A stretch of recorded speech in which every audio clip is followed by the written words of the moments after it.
oil fields and the pathway into the Gulf, yes. oil line, that then he would accept that and sit back and build up, and 4 or 5 years from now try it all over again. Then we have to send everybody out there. Okay, ma'am, we'll leave it at that. We've got 30 seconds, Mr. Right. King. Well, that is one option. That's one scenario of what would happen. That's using the Munich example, perhaps, as an historical base. The other option is we go to war, we destroy Hussein, we destroy many, many lives, and the two great powers in the region become Iran and Syria. Suddenly Syria is our new best friend, but it hasn't been historically, and it probably won't be in the future. Do we really want a weak Iraq and a strong Iran and a strong Syria? There are no quick or easy answers here. This is going to challenge all our statecraft as much as it has been challenged in the past 40 years. Well, and King, thanks for being here this morning. Great pleasure to be with you, Bruce. Thank you very much indeed, and I salute your callers. They ask very good questions. We're going to continue taking calls with Mr. King. We're waiting for an opportunity to jump into our live coverage of the Foreign Policy Research Institute conference on Kuwait's plight and the future security of the Gulf. We'll be opening with a panel discussion called Background and Crisis Origins, and as soon as we're able to do that, we will. But in the meantime, Mr. King has consented to remain with us for a few more minutes as we continue to take calls for him. And as we wait for the next call, based on all the things that you've said so far this segment, I have to ask you, are you generally an optimist or a pessimist about the way things are going? And I mean the Gulf and energy and so forth.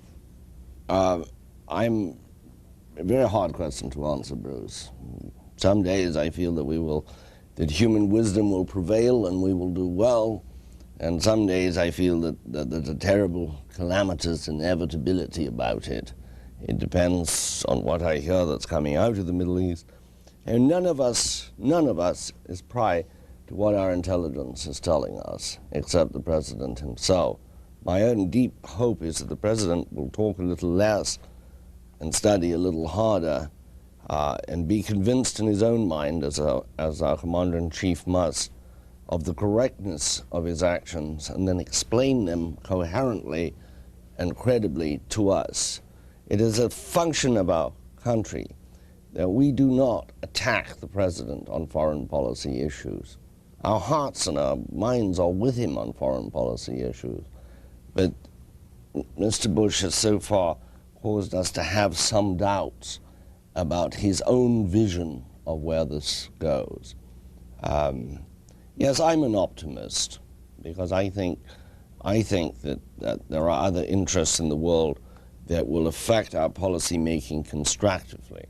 I don't really think that the Western Europeans want war, although they've been most supportive of us. Hard to believe that Japan, a total energy importing country, wants a war. We must have, though, major concessions in any peace from Saddam Hussein.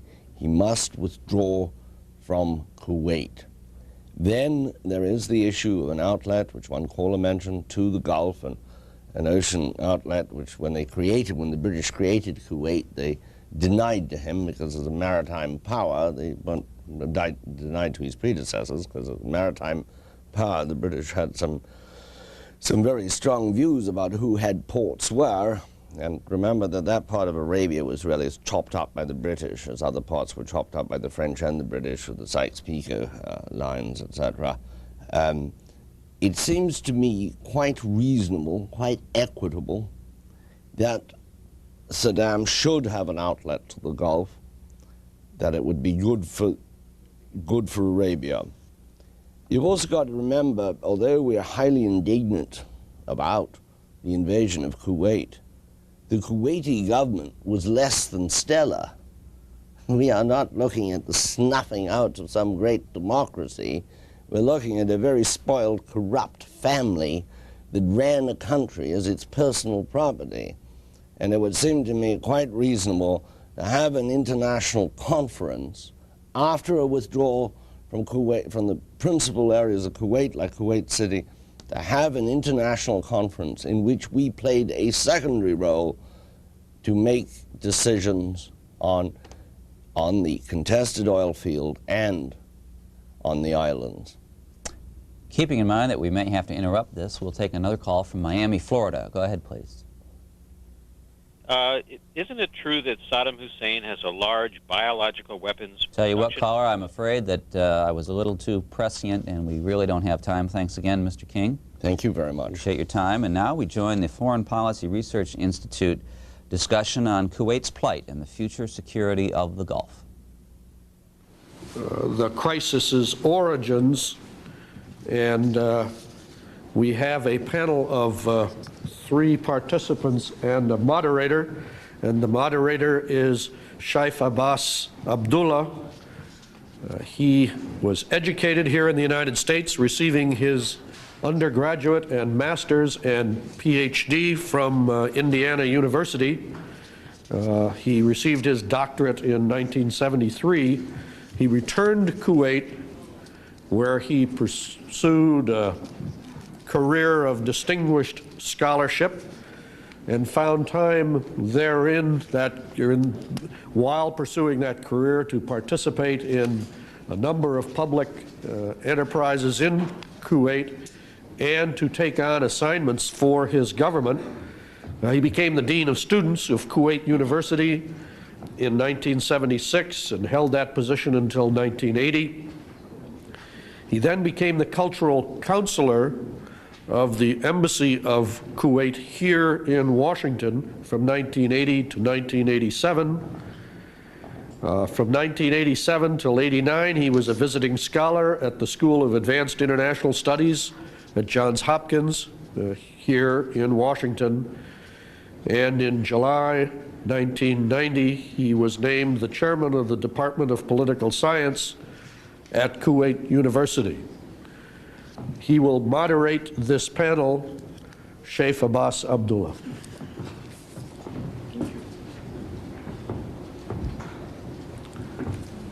Mr. Chairman, Your Excellency, Mr. Chairman, thank you for this fine introduction.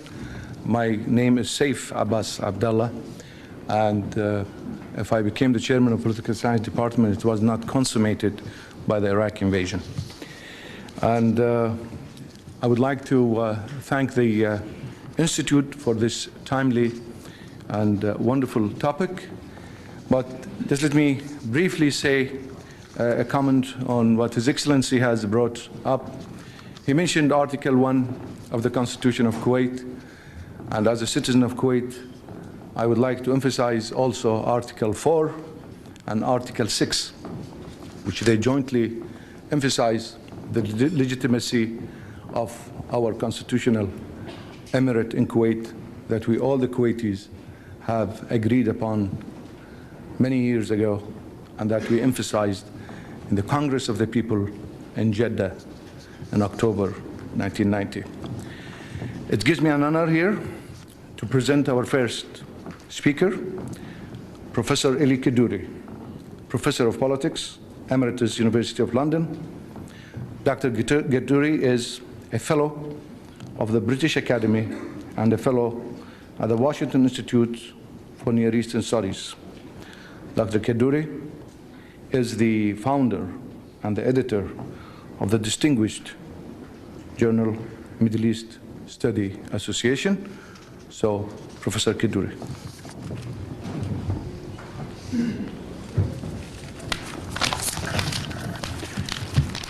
I am to talk today about Iraqi political culture. And the subject is important because one wants to find out how it is that suddenly brutal action of this kind was taken by one neighbor against another peaceable neighbor. Now, Iraqi political culture can be succinctly described as a culture of violence, and there is a history to this. And we have to keep this in mind, and if we do keep it in mind, we'll find it very helpful in explaining the course of events which began on the 2nd of August last, and the character of the invasion and the sequels of the invasion. Now, Iraq is constituted by 3 ex-Ottoman provinces which were made into a kingdom after the First World War, and the king who was established there by the British was the 3rd son of the Sharif of Mecca, who was an outsider, but he was brought in by the British government. And when he came in, he was accompanied by a great number of ex-Ottoman officers who had deserted, many of them, from the Ottoman army during the war and joined the Sharifian forces. Hence, they came to Iraq in the entourage of the king and became very important in the government of Iraq. Now, these officers learned their political lessons while serving in the Ottoman army, mostly as junior officers. And when they did desert, they were, in effect, most of them quite junior officers. Their political experience as junior officers extends through the decade which preceded the outbreak of war in 1914. That decade was divided in the middle by a coup d'etat. The coup d'etat by the Young Turks in 1908, followed by another coup d'etat also by the Young Turks in 1909. This coup d'etat was organized by also Ottoman junior officers from Salonika in Macedonia, where they were stationed. It's very significant that they were stationed in Macedonia. Macedonia was then a lawless region which was sunk in violence. It was, one can't exaggerate too much in saying that it was a veritable snake pit in which many groups, including Greeks, Bulgars, Macedonians, as well as the Ottoman army, fought continuously a ferocious guerrilla war, each seeking mastery over the others and using all kinds of ways, violent ways, in order to gain this mastery. The first political lessons of the Young Turk officers who organized the coup d'etat were learned in this very violent region. The Young Turk regime, which followed the coup d'etat of 1908-9, put these junior officers in power. And the Young Turk regime from 1909 until 1914, the outbreak of war, the history of it is of quarrels, of intrigues, of factions, of political assassinations. There is a most striking accident which happened in 1913 when Enver, who later on became the virtual dictator of the Ottoman Empire and ran the war, in which he was defeated together with the empire, Enver burst into the Sublime Porte while the cabinet was sitting in 1913 at the head of a group of armed men, one of whom killed the Minister of War. Now, the Arab contemporaries of these violent and conspiratorial officers imbibed the lessons of what they saw around them, lessons in the acquisition and the use of power. And this is clearly seen in their style of government after Iraq attained full independence in 1932. The history of Iraqi politics after 1932 is of a succession of governments, most of them violently overthrown, either by Baghdad-instigated rebellions in the tribal areas, usually in the Euphrates, or by military coup d'etat. The first of these coup d'etat took place in 1936, and the last one in 1968 brought the Ba'ath Party to power. What was the character of this Iraqi state? Half of the inhabitants were Shiites, a fifth or so were Kurds. The Shiites and the Kurds were generally nomadic, or semi-settled groupings who were unaccustomed to bend their necks to the yoke of a central government. Now, this is equally true of the Sunni tribes, to one of which Saddam Hussein belongs. Tribal life was and is violent. There is no common authority, and the tribes constantly warred against one another. And Saddam would have been very familiar with this violent society and its ways. There are stories, some of them quoted indeed in authorized biographies of the ruler of Iraq, which say that he was given a revolver at the tender age of 7 and that he killed somebody at the age of 10. Whether this is true or not, such stories are pointers to the norms which obtained in this nomadic or semi-nomadic society. This being the character of the state, the government in Baghdad was very insecure all the time, and still is very insecure, for different reasons from what had obtained before the destruction of the monarchy in 1958. It was continuously threatened. Whoever held power continuously threatened by rivals and by populations which did not recognize the legitimacy of the regime. The Kurds and the Shiites, I have said, were the overwhelming majority, and they had standing grievances against a regime which they looked upon as a British-installed engine of oppression. Now, there was nobody in Baghdad who could speak for these populations, that they were at the mercy of a government which pursued its own purposes and not really paid any attention to the welfare of the population.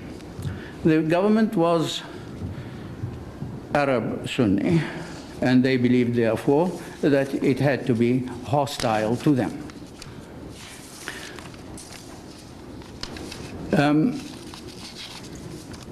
The Sunni rulers were an infinitesimal minority within the Arab Sunni minority in Iraq.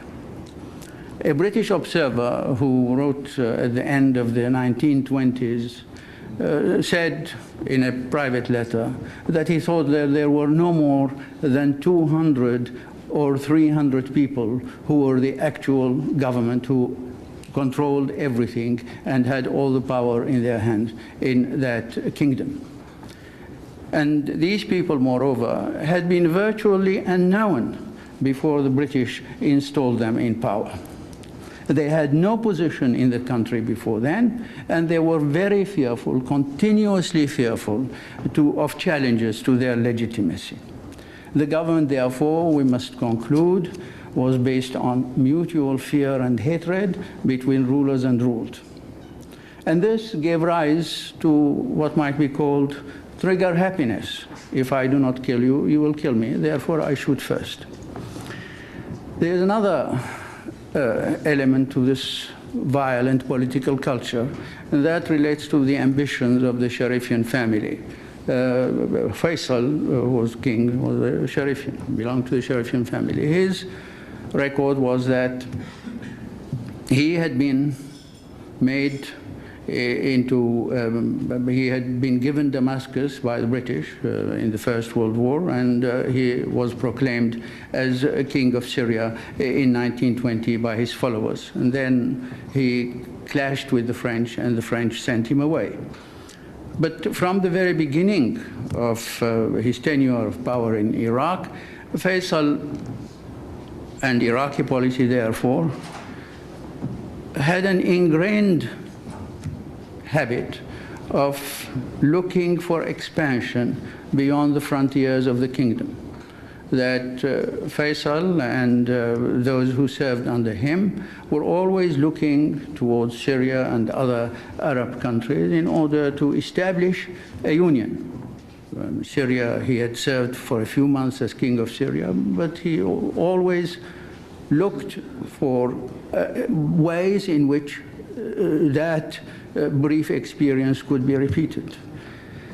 And therefore, we can say that from its very beginnings, and certainly after full independence was attained in 1932, Iraq pursued an activist foreign policy. And that activist foreign policy continued all through the life of the monarchy. The regent and then crown prince of Iraq, Abdullah, also continuously looked towards Syria to see whether some kind of unity could be effected, of course, with Iraq in the leading role. Also, the main figures in the 1930s and 40s, and indeed 50s in Iraqi politics, were also very much involved in this activist and expansionist policy. Yassin Hashemi, who came with Faisal, an officer, an ex-Ottoman officer, Nouri Said, who came with Faisal.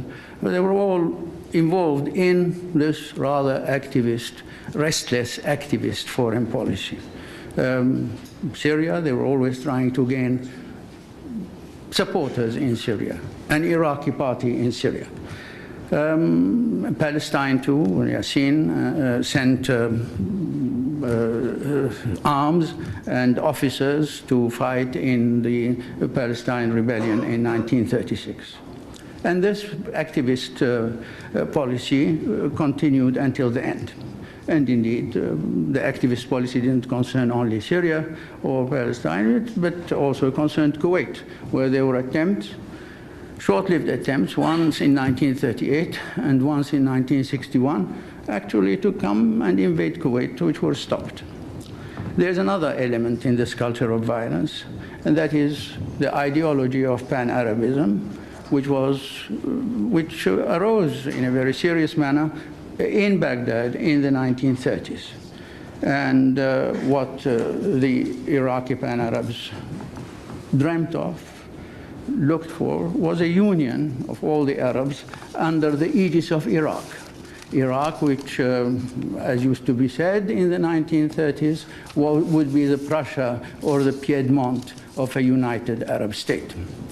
And this particular expansionist ideology was inflamed by the very popular Nazi example in the 1930s. This ideology and the activism connected with it culminated in the events of 1941, when there was a rebellion, a military coup d'etat and a rebellion.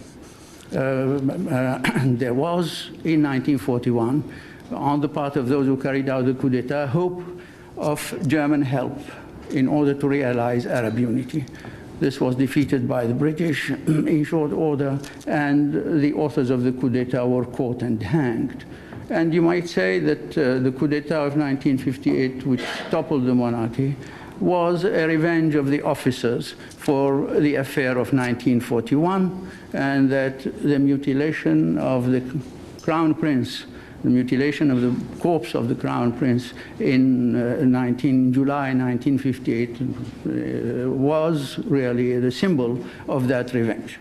There was a succession, as you know, of coups, military coups after 1958 for a whole decade, which culminated in Ba'athist rule.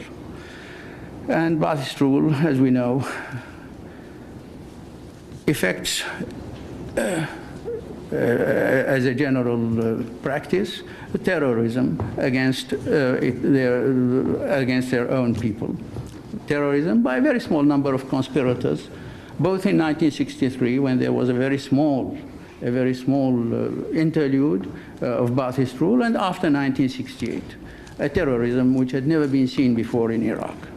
And after 1968, this terrorism was perfected by the establishment of networks of security organization and of the Ba'ath Party as a mechanism of control. Saddam Hussein was from the beginning, from 1968, a pillar of this regime which has perfected this terrorism, this violent way of ruling.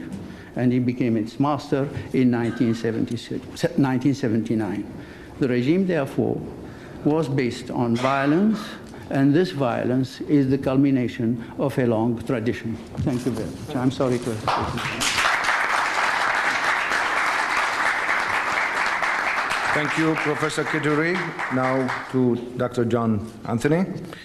Dr. John Anthony is the President of the Council on U.S.-Arab Relations, and he serves as the President of Society for Gulf Arab Studies. He is also a consultant to the Department of Defense, State, and Treasury, and also he is an adjunct professor of Middle Eastern Studies at the Defense College. Dr. Anthony.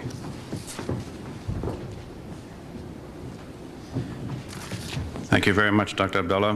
My colleague, Dr. Melroy, and myself will be dealing with background and contextual issues with regard to why certain things didn't happen prior to August the 2nd.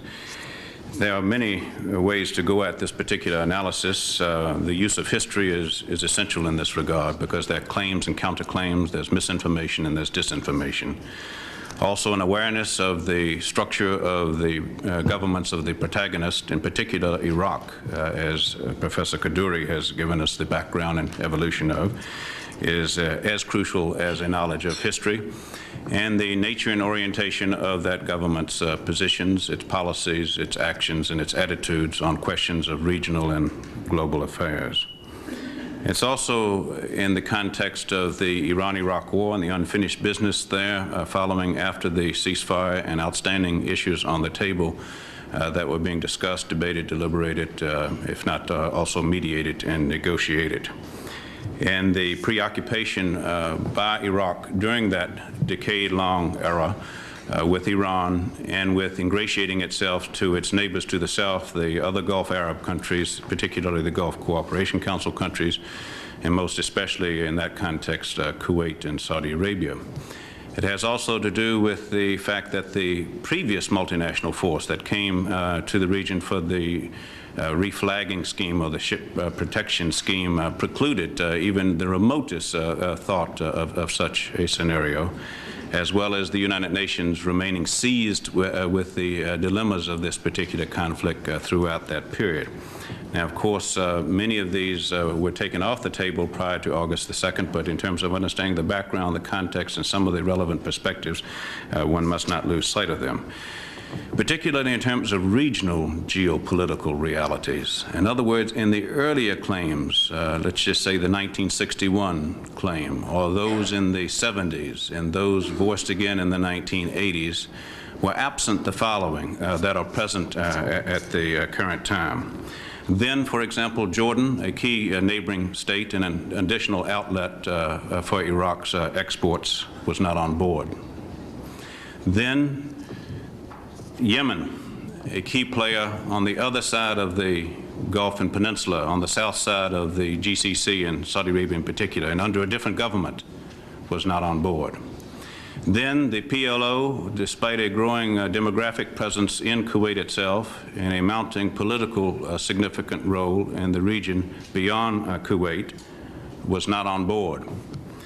Then Iran, an immensely powerful neighbor to the east of Iran and also under a different government, was not on board. In 1990, however, with each of the three Arab players on board and the military might of Iran substantially weakened, the situation for such a move was far riper than it had ever been before. Not ripe enough to guarantee success, but certainly ripe enough to embolden such adventurism as occurred with perhaps the prospects of ultimate success.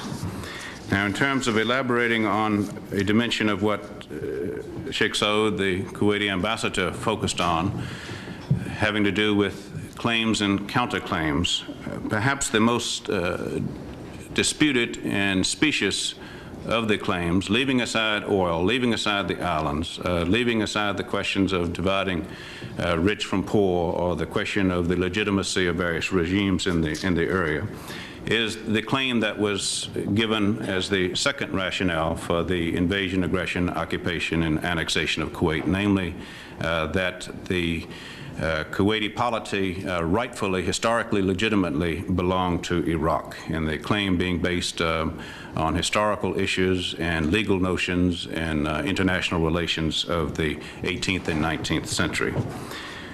The response to this claim, the claim, I believe, being acknowledged by many otherwise innocent and unsuspecting Americans and other Westerners who are not students, scholars, and specialists on the subject, would at least include the following, which has been sorely reported or underreported in the media, that in accordance to Arab traditions, oral traditions of the region, the earliest known tribe to have settled in what is now Kuwait was the Bani Khalid, which was not at all or had ever been from Iraq, but rather from Eastern Arabia.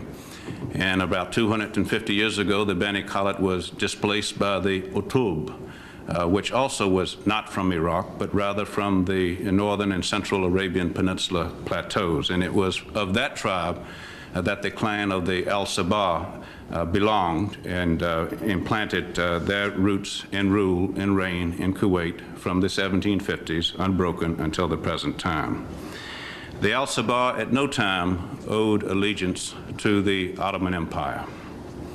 With respect to the Ottoman connection as such, Iraq itself never placed a single governor in Kuwait, and neither did the Ottoman Empire place a single government in Kuwait. The Ottoman Empire itself never governed Kuwait. There was never a Turkish garrison. There was never an Iraqi garrison. There was never any regularity to any tax gathering. There was occasionally the flying by Kuwaiti vessels of the Turkish flag, but this was a flag of convenience, inasmuch as the Kuwaiti flag was not recognized in all international ports. The Ottoman Empire, in short, never exercised sovereignty over Kuwait. At best, and only for limited times at that, a measure of suzerainty, and much of that on assumption and pretension as on actual occupation and factual claim. In practice, in short, the Ottoman Empire relations with Kuwait. With respect to these kinds of arguments, that even if Iraq's claims were to be arguable in a court and to be considered on their merits, extension of the rationale, the justification, and the logic would extend to the situation where present-day Turkey would have an even fairer claim to present-day Iraq. Present-day Syria would have an even fairer claim to present-day Lebanon. Present-day Morocco and Mauritania would have at least a fighting chance to be given a fair hearing with respect to Spain and Portugal, and Mexico likewise to the state of Texas. It makes as much sense, in other words, to say that Iraq rightly inherited or ought to have inherited Kuwait, as it would make sense to say that Iraq would rightly and ought to have inherited the eastern province of Saudi Arabia, where 120 years ago there was indeed a Turkish force that invaded and occupied the eastern province of Saudi Arabia. But by contrast, there was no such Turkish or Ottoman force or Iraqi force that ever invaded and occupied Kuwait. Kuwait was not part of Iraq when Iraq obtained its first modern national government in 1921, or as Sheikh Saud pointed out, when Iraq joined the League of Nations in 1932. The Arab League, for which Iraq is a founding member, rejected Iraq's 1961 claim. And in 1963, the Iraqi government renounced its claim to Iraq, and the UN made Kuwait a member in 1963. Now, one could ask, in summing up here, why bring all of this up? You bring it up in part to show that the situation prior to the recent months leading up to August the 2nd were certainly less than propitious at the regional level. One brings it up in order to focus on the fact that the claims are legally and historically specious. One brings it up because the previous era leading up into it was one in which the regional and global environment was one that would have concluded that any such move would have been politically and morally audacious. One brings it up additionally to say that it is incorrect to say that Iraq or the Ottoman Empire governed Kuwait. And one brings it up as well to say that it is incorrect to suggest that Kuwait was nothing more than a British creation. And one brings it up further to underscore that it is incorrect to even imply that there was not an identifiable Kuwaiti entity, autonomous, prior to the interest shown in it by the British, by the Turks, and by the Iraqis. Now, to be sure, there will be additional reasons that my colleague, I presume, will be addressing, having to do, or others during the course of this seminar, having to do with oil, having to do with islands, having to do with the rich and the poor issues, and the question of legitimacy of various kinds of regimes. And each of these, to be sure, ought to be examined and given due consideration on their merit, to put them under the microscope to see whether they hold water. But to use such arguments in support of justifying an invasion of a neighboring country that was recognized, and a fellow member of the Arab League and a fellow member of the United Nations, both of organizations Iraq having been a founding member of, and to use such arguments in support of the ongoing occupation and annexation of Kuwait, in the process of scorning the resolutions of both the Arab League and the United Nations, and in violation of the Arab League Treaty of the mid-1950s against aggression by one Arab country of another, is, one can submit, merely a ruse, a guise, a pretext, a cooked-up rationale, a fake justification for an unacceptable act. Thank you.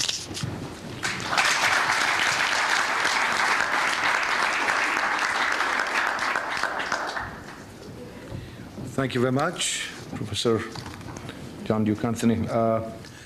Now, our final speaker is Laurie Milroy. She's a Bradley Foundation Fellow, Center for Middle East Studies at Harvard University, formerly an assistant professor of government at Harvard University. Ms. Milroy is the co-author of a very fine recent work, which is titled Saddam Hussein and the Crisis in the Gulf. Although the topic is not very much exciting, but that book I recommend to be a Christmas gift you send to your friends. Indeed, I did that. I have the pleasure to ask Dr. Milroy to address this distinguished group. Thank you. Thank you, Dr. Abdullah, for that very kind introduction. It's commonly said that Iraq's invasion of Kuwait is the result of Iraq's strength and Saddam's ambition. That's the image Baghdad wants to project, but I'd like to suggest something else. That what drives Saddam Hussein is above all weakness, or a peculiar combination of strength and weakness. Iraq's strength is, of course, its military power developed during the course of the war with Iran. But its weakness, its political system, which Professor Kaddouri described so well. The political system under Saddam Hussein is far weaker than under the monarchy, because Saddam Hussein is a conspirator who sees power in the dark of night. The war with Iran has intensified Saddam Hussein's problems in ruling Iraq, or at least the ceasefire to the war. Contrary to the regime's claim of victory, there was no victory with Iran. The war ended inconclusively. Iraq may have claimed the Shatt al-Arab, but it didn't control it. The river was closed. And even if Iraq had the Shatt al-Arab, would that have justified 8 years of war? Yet this inconclusive outcome was tolerated in Iraq. Even among the Shia, there was not much support for Khomeini. The population in Iraq didn't focus so much on whether there were gains or no gains from the war, but what would come after the war, expectations about the Iraqi peace dividend. Those expectations focused on peace, prosperity, and what they called more democracy, essentially a loosening of the tightness of the regime. The regime knew about those popular expectations. Already in August '88, the month of the ceasefire, when the population is still partying in the streets, Foreign Minister Tariq Aziz told a group of visiting Arabs that there would either have to be political change in Iraq or there would be political turmoil. In November, Saddam even announced a new program of democracy for Iraq that was going to include freedom of speech and constitutional reform. And after that, there were even very limited steps in that direction, that program of democracy which Saddam announced.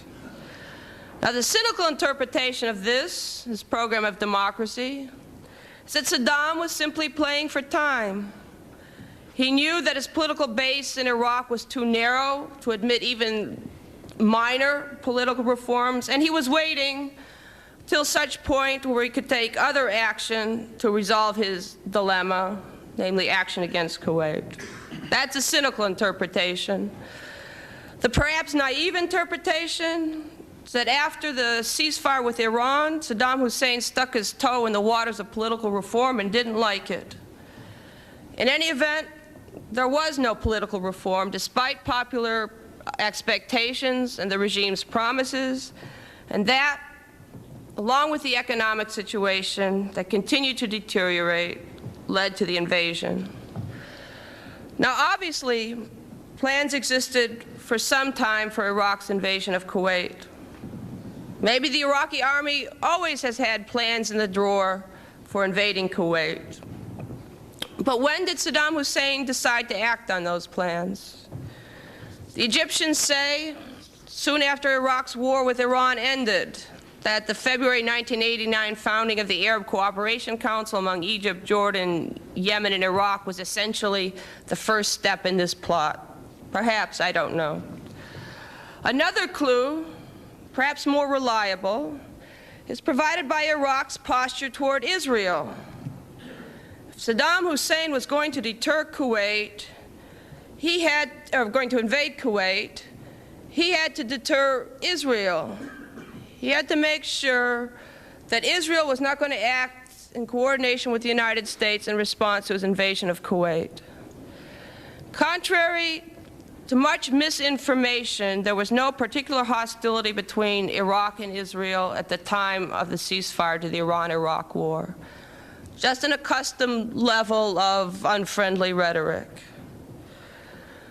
The first time anything peculiar happened between those two countries was in July 1989, a year after the ceasefire.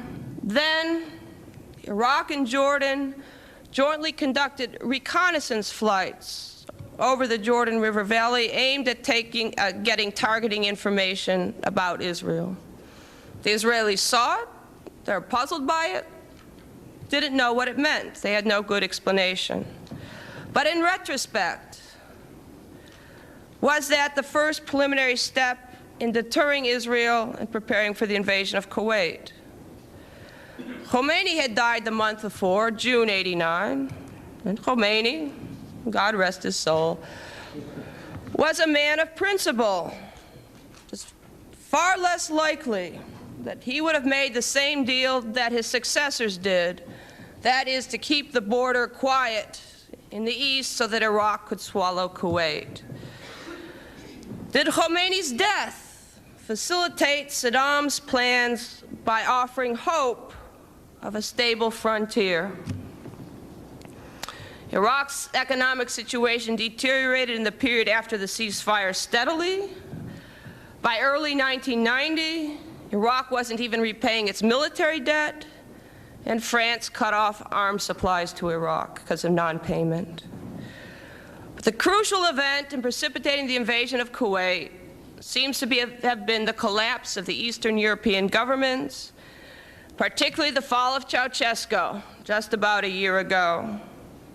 It seems that this happening in Eastern Europe made Saddam fearful about his own position because his regime was a lot like Ceausescu's.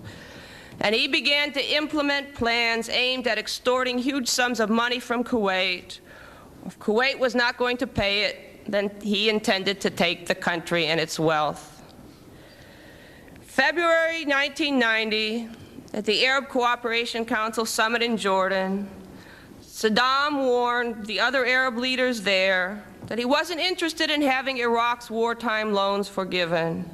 He advised them, go tell those people in Saudi Arabia and the Gulf that I need $30 billion in fresh money, and if they don't give it to me, I'm going to take it. That was in private. Between then and the 2nd of August, Kuwait became the focus of Iraqi pressure with demands for $10 billion repeatedly made by Iraq on Kuwait. And there was a public expression to Iraq's new strategy. It appeared in the tensions between Iraq and the West, which began at the same time. Because at that same summit, Saddam suddenly called for the liberation of Jerusalem, for U.S. ships to get out of the Persian Gulf, which he hadn't done before. There were a series then of Iraqi provocations, including the execution of the British-based journalist Farzad Bazoft and the threat to burn half of Israel. Saddam sought to raise tensions, to polish his nationalist credentials, intimidate Kuwait, and deter Israel. Saddam's war aims went beyond enforcing OPEC quotas, which Kuwait had already agreed to before the invasion, or enlarging Iraq's limited access to the Gulf. Iraq could have taken the territory north of Kuwait without precipitating a U.S. intervention. The American ambassador essentially told him so on the eve of the invasion when she said that the U.S. would not become involved in border disputes. Saddam apparently believed that by taking Kuwait City, he could get control of Kuwait's foreign assets. There are implications to this. Doesn't seem Saddam can rest easy at home. Kuwait hasn't solved his problem, and he seems bound to a course of perpetual hostility with his neighbors. It also suggests that the elements of deterrence that stabilize the superpower balance of power won't necessarily work with Iraq and its enemies, because Saddam's precarious domestic position leads him to take risks that more secure or less ruthless rulers would avoid.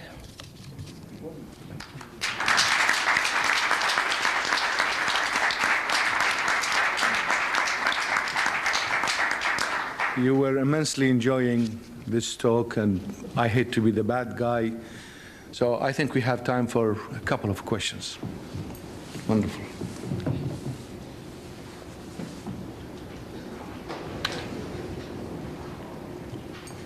No questions? Sir. Is this material going to be available to us? I beg your pardon? Is this material that is being presented going to be available to us? Yes. Yes, it will be. Sir.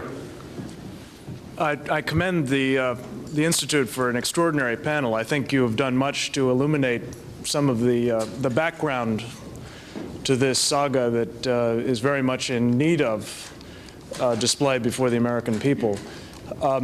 In particular, I think you have shed light on the root of the present Arab-Arab conflict.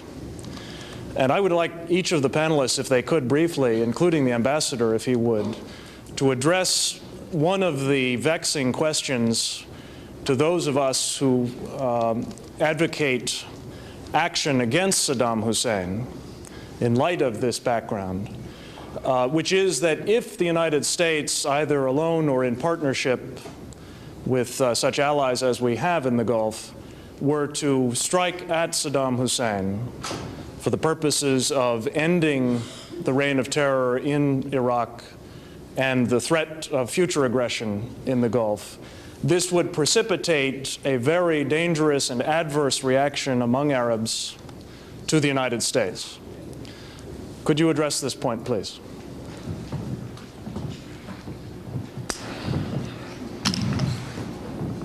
Thank you, Frank, for the very frank question again, which you put forward. I believe this argument has been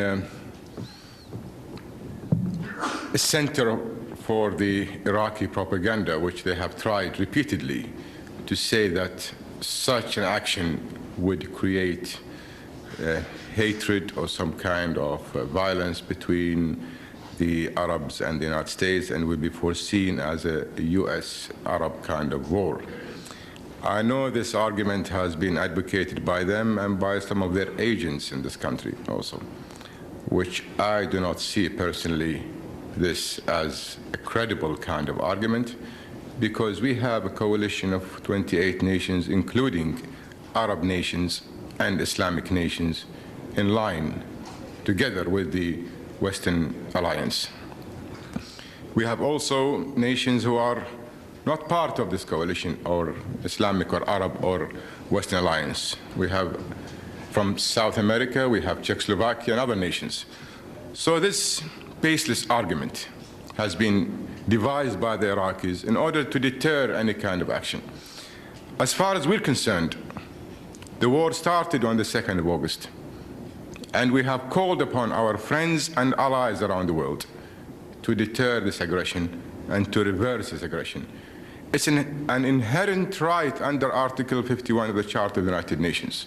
So the argument to talk about this will create some kind of a situation of disarray between the Arab world and the United States is false and unfounded. Because whether they are in the Arab nations, Islamic nations, or allies, they are members of the United Nations with the task of securing international peace and security. And that's why the Security Council was created for this purpose. And that's why we have 5 permanent members of the Security Council and 10 non-permanent members. And that's why they have acted concurrently for this purpose. So every time we are talking about leaving regional crises for regional countries to resolve it, why have the United Nations? I don't see any reason why we have the United Nations or Security Council. Then we'll have small security councils in each area. We already have the Gulf Cooperation Council, which has pronounced itself unanimously in calling the foreign forces in. We also have the Arab Summit Conference that took place in Cairo, which authorized and approved Saudi Arabia's call to invite forces in the area to deter and to reverse aggression. So I don't really buy that argument by the Iraqis, which has been advocated by them and by their agents. So thank you. I think we have to, if we're going to adhere to our schedule, take a break now. It'll be about a 10-minute break. And if you can have a cup of coffee or whatever and return here promptly. Thank you. Thank you. Thank you.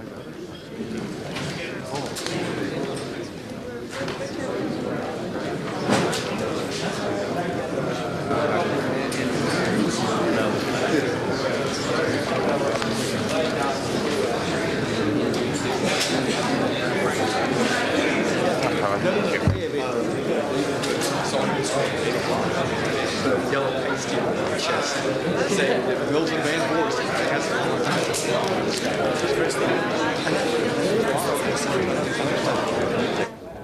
You've been watching C-SPAN's live coverage of a Foreign Policy Research Institute conference titled Kuwait's Plight and the Future Security of the Persian Gulf. Right now, participants are taking a short break. Our live programming will continue when the conference reconvenes. And a programming note that Vice President Dan Quayle will deliver the keynote address later today.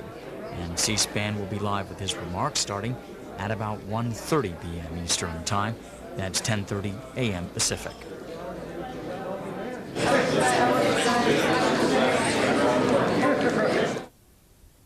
To give our viewers a better understanding of the Persian Gulf crisis, C-SPAN recently asked Middle East analyst Christine Helms to give her insight on the key leaders in the Middle East. What can you tell us about Saddam Hussein?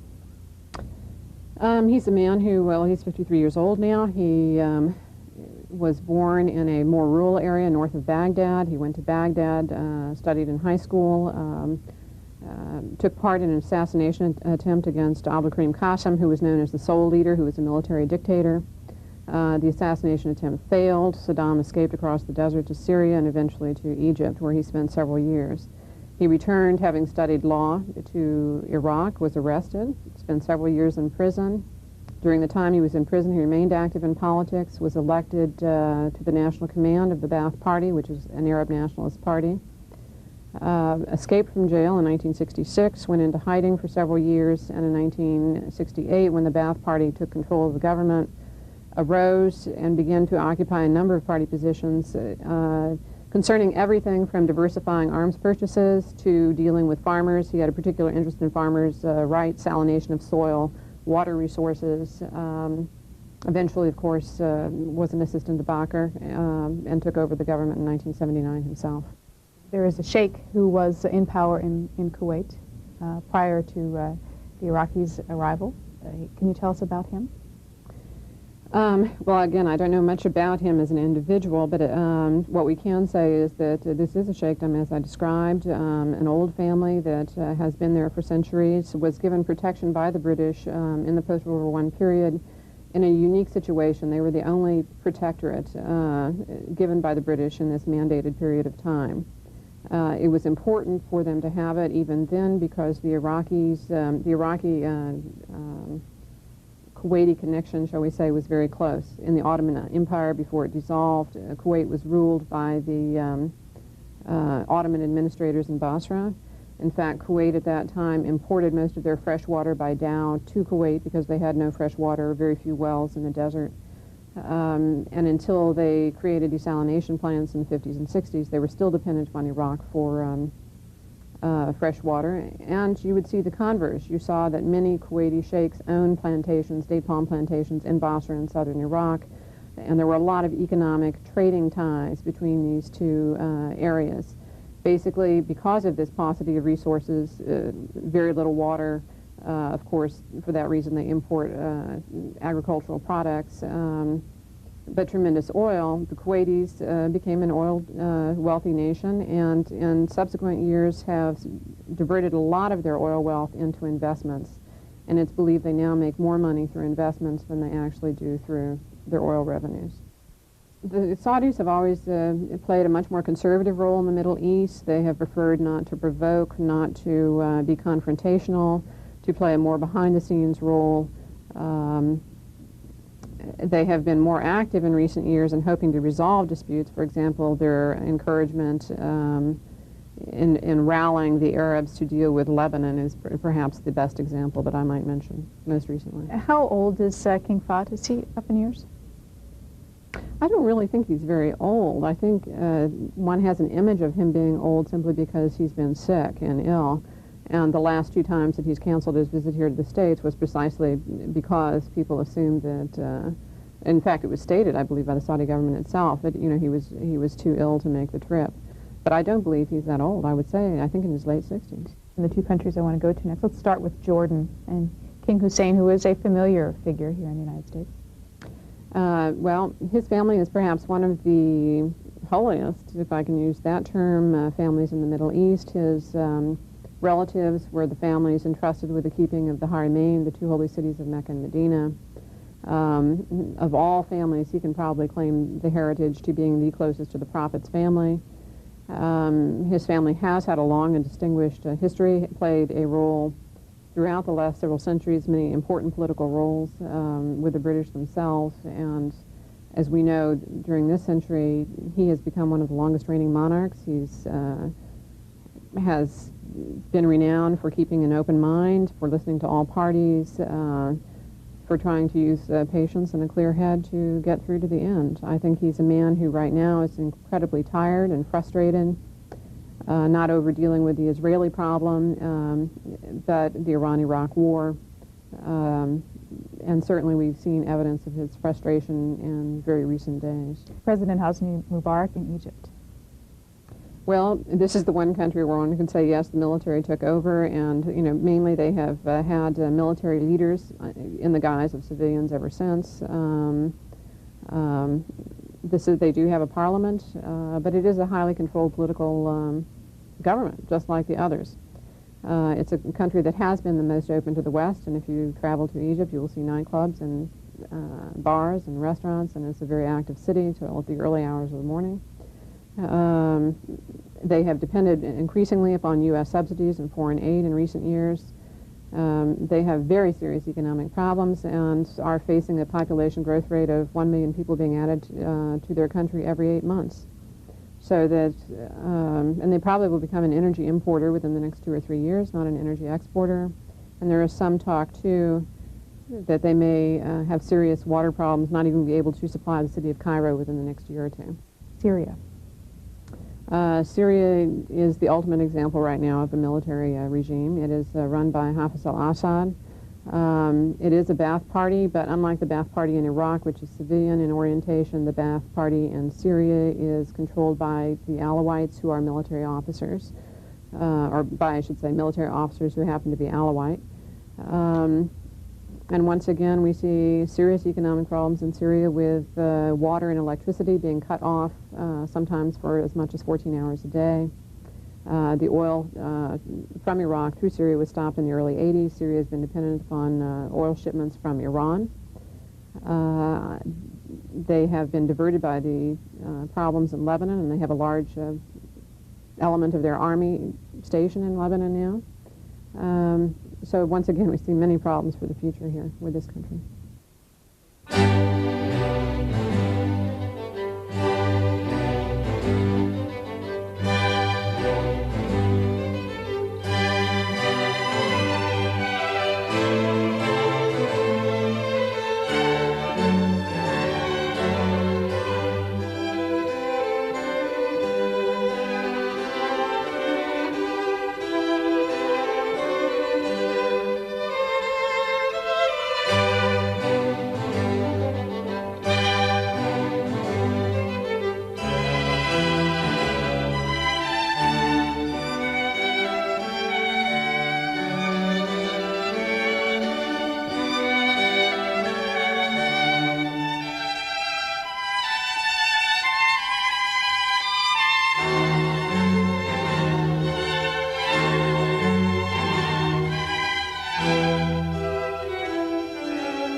Up next, we resume our live coverage of a Foreign Policy Research Institute conference titled Kuwait's Plight and the Future Security of the Persian Gulf.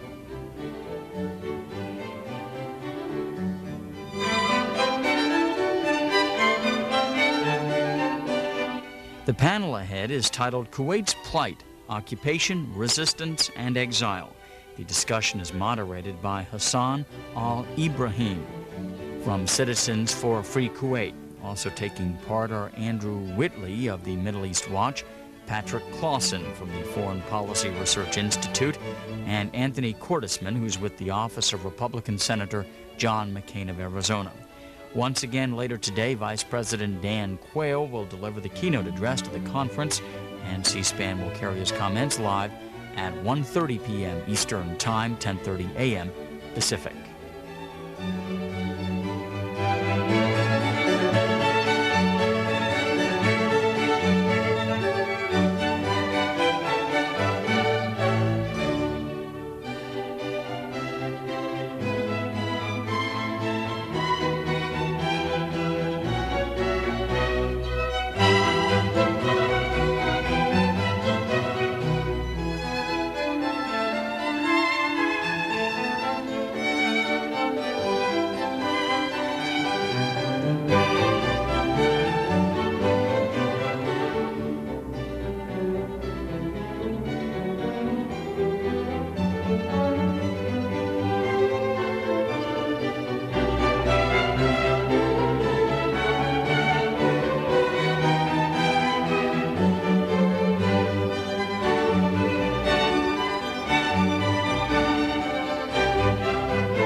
Ladies and gentlemen, our next panel is on the occupation, resistance, and exile, Kuwait's plight. I feel that we've moved at a fairly draconian pace, and we have a lot to say amongst the panelists, and I think that maybe questions are going to be slighted. At 2:15, after the Vice President's remarks, there will be a press conference and open forum here in this room. And to the extent that we haven't had an opportunity to deal at any length with the questions, I hope you'll feel welcome to stay and ask the questions at that time. The moderator of this panel is Hassan al-Ibrahim. He too received his bachelor's, master's, and doctorate from the University of Indiana. His doctorate in 1971. He returned to an academic and administrative career in Kuwait. He was an associate professor of political science at Kuwait University in 1975. He was a scholar in residence at Georgetown in 1980 and 81. He was the dean of the College of Commerce, Economics, and Political Science at Kuwait University from 72 to 75. He was the rector of Kuwait University from 1975 to 1980. He is widely published. He has provided a number of services to his country. He was the attaché to the permanent mission of the state of Kuwait to the United Nations in 1966. And he is now chairman of the board of the Kuwait Society for the Advancement of Arab Children. Dr. Hassan al-Ibrahim.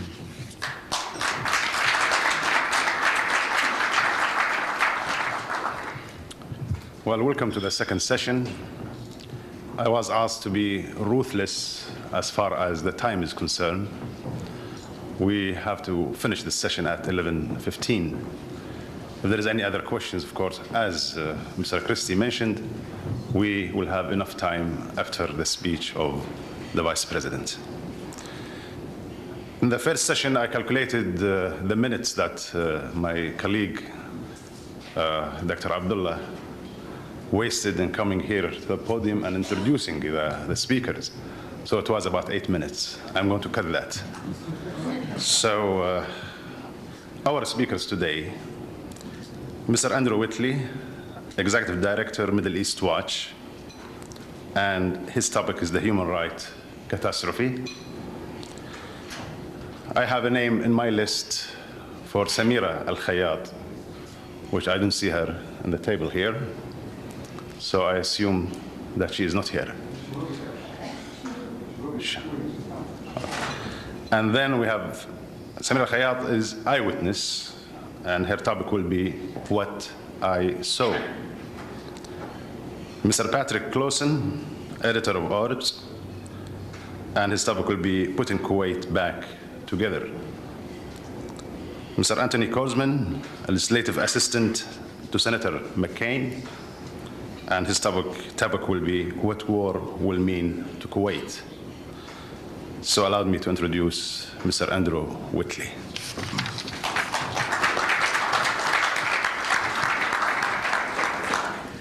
Ladies and gentlemen, we're on a strict time schedule, and so I will do my best to preserve that. I feel that in some ways I've been given the easiest and in some ways possibly the most difficult task. Many of you feel that on the subject of human rights abuses in Kuwait, you've all been reading the papers and watching television, you think you know the subject all already. And secondly, I'm going to be followed to this podium by a real-life eyewitness whose credibility I certainly would not deign to impugn. So our task is to try to demonstrate what we as an organization, what Middle East Watch has attempted to document over the 3.5 months since the invasion, 4.5 months now, excuse me. And we have been following it very closely indeed. We've, within our resources, been attempting to follow it from refugees who've recently arrived from the country. Let me, by way of introduction, try and explain some of the problems that we have in trying to go about doing this research and producing it in a systematic fashion. We are dealing with a highly emotional subject on which many charges have been bandied around. Many of those charges are indeed fully justified. Others are perhaps not. They might be a little exaggerated. And it's part of our duty as a human rights organization concerned with documenting and seeking redress of those abuses to try to put things in context and to press the guilty parties where guilt is established. But in order to be able to illustrate the problems of documentation in the present climate, a climate which occasionally verges on the near hysterical, let me refer to two particular case instances which we attempted to examine fairly closely. These are the charges of systematic rapes in Kuwait and of babies being torn from incubators to be allowed to die while the incubators themselves were trucked off to Baghdad. When charges like that are being made, it's really hard to make one's own voice heard above the hullabaloo. Yes, indeed, we have been able to determine that the infant mortality rate in Kuwait has shot up from approximately 75 deaths per thousand prior to the invasion to about 136 per thousand in the first 2 months of the crisis. Yes, indeed, Kuwaiti citizens have been turned away from hospitals on a systematic and regular basis. And yes, there has been a wholesale looting of equipment from Kuwait, including hospital equipment. Those abuses are bad enough, ladies and gentlemen, without needing further exaggeration. But in this case, 2 and 2 do not necessarily add up to 4. We have no proof that from Kuwait's 2 main maternity hospitals, the Al-Sabah and the Hadi hospital, that incubators were stolen. Indeed, we've spoken to many doctors who have been involved from those hospitals who believe that perhaps the accounts were mistaken. You ask then, how was that increase in infant mortality arrived at? Probably it was due to a combination of factors: stress on pregnant women, lack of medicines, and a lack of trained medical personnel. It's worth noting that some 90% of the medical personnel, doctors and nurses, were foreign. Many of them fled in the first few weeks or stayed at home and then escaped. A number of factors could account for this, and indeed, perhaps that statistic was a fluke, perhaps it was an erratic one. We're all playing with numbers. And the same problem applies to the charges of changing of Kuwait's ethnic identity. The population of native Kuwaitis in their own country at the present time, we estimate is probably down to about 200,000 from an estimated 750 to 800,000 before the crisis, i.e. about a quarter of the population. Add to that another 200 to 250,000 or so Palestinians, Indians, Sri Lankans and others who are still there, together with a huge Iraqi army of over 300,000 actually in the state as opposed to in the neighboring parts of Iraq. But apart from a handful of Palestinian fighters and a small number of Iraqi families who moved after the invasion, we have no record of a population transfer having taken place. Saddam may well be thinking of doing so. After all, he's ordered all Kuwaitis to take Iraqi IDs. There have been rumors that young males may be subject to an Iraqi military call-up, and there have been attempts to destroy Interior Ministry records. All this adds up to an intention, but it does not mean that there has been an influx of Iraqi civilians, as has been alleged. On the contrary, last month an official order called on all Iraqi civilians who had gone to Kuwait to return. Not the least of the reasons for this order are practical ones. The new military authorities cannot guarantee the safety of isolated Iraqi families living among Kuwaitis. And secondly, there are indeed severe food shortages for all residents, and indeed the army itself, from our evidence, appears to be going hungry at times.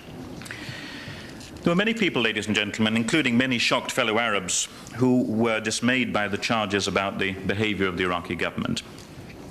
But this came as no surprise to those of us who had been following the record of Saddam Hussein over the years, and our organization published a report in February whose accounts of the behavior and the methods that the Mukhabarat, the Iraqi secret police, and the military intelligence maintained towards their own population is entirely consistent with the practices that we are seeing towards Kuwait. Indeed, the practices towards the suppression of Iraqi Kurdistan in 1988 has indeed been repeated today in Kuwait in 1990.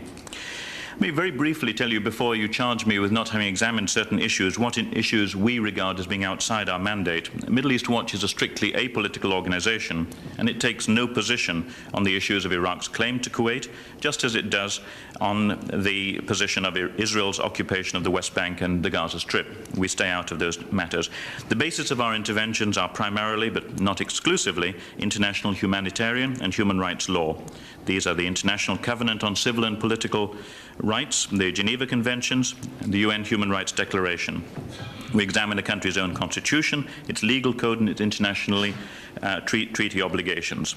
And we seek to uphold the internationally agreed rules of war. The 1949 Geneva Conventions are the primary document in this case. And of course, while we endorse democracy as the best expression of individual political liberty, we do not seek to tell a country what system of government it should have. Thus, in the case of Kuwait, we do not join in the debate over whether or not the al-Sabahs should be restored. One could argue, indeed, as many have done, that they have a degree of popular legitimacy already. But we feel that perhaps it would be more appropriate for the United States, in the course of restoring Kuwait's legitimate government, to endorse that country's own pro-democracy movement, which had been gathering ahead of steam earlier this year. Although the administration will not speak of it now for tactical reasons, in the battle to reverse Saddam Hussein's action, it's not unreasonable for the US to press the al-Sabahs to fully implement the 1962 Constitution and perhaps to go further and broaden the franchise after the restoration. Let me turn perhaps now to the issues of the phases of the occupation and how we have identified the problems which have occurred during the period from August the 2nd. There were 4 phases. The first one was the invasion phase, the first 3 days of August the 2nd to the 5th. Our rough estimate is that in that period, perhaps 300 people may have died in combat against Republican Guards or else were shot on being captured. Neither the government in exile nor the Iraqis have given a proper accounting of those confused first days. The second period I would call the phase of consolidating control. It ran from about August the 5th to the end of the month. During that period, the Iraqi army engaged in large-scale looting and misappropriation of public and private property. There was some limited action by Army Command to curb the problem. Booty, as you all know, was shipped directly back to Iraq. There were scattered rapes of foreign women, refugees were robbed, and thousands of foreigners were prevented from leaving the country. I shall not elaborate on that matter. Kuwaitis themselves set up self-help local committees, peaceful demonstrations were crushed, and there were a number of dead from those instances. But this is a phase of relative benign action, relative. The period of armed resistance, September to October, is the toughest one. That's the one which you have been hearing most of the abuses about. This is the period in which guerrilla activity in parts of Kuwait City became a nuisance to the Iraqis. They were already put out by their failure to find any collaborators to lend legitimacy to the puppet government. As a result, they cracked down, and their arrival of the Mohabbarat and of the former Minister of Local Government, who had been responsible for the pacification of Kurdistan, was what really triggered this whole-scale action.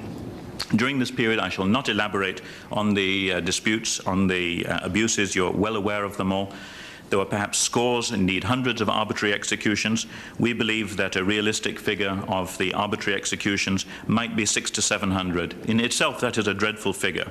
Keep it in proportion that it's primarily Kuwaitis who were targeted during that time, not the non-Kuwaiti population. And as a proportion of the male population left in the country, it is indeed shocking. There was torture in makeshift interrogation centers. We have plenty of evidence of that. Widespread arrests, our own view is that perhaps the number of arrests in total has been 5,000 to 6,000. We believe that possibly 3,000 are still in detention today. Many people are still being arrested, others are being released, and the overall numbers are possibly constant.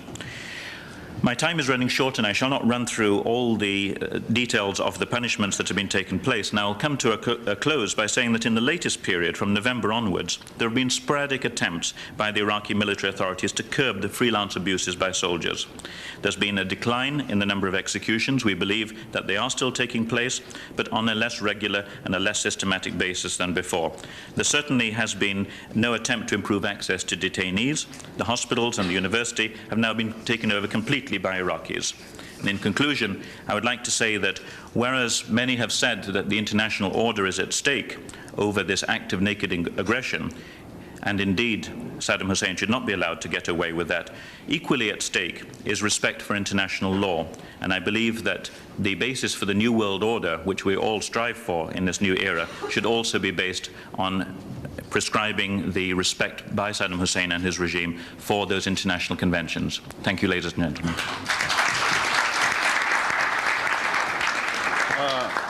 Thank you, Mr. Whitley. I promise that I want to introduce each speaker by, introduce all of them together in the beginning of this panel to save time.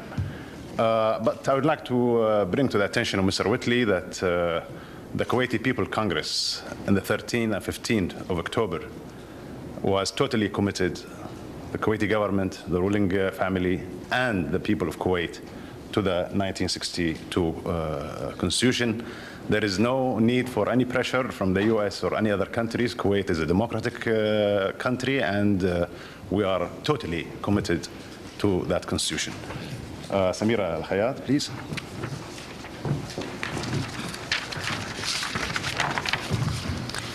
What I saw during the Iraqi invasion of Kuwait on August 2nd, 1990.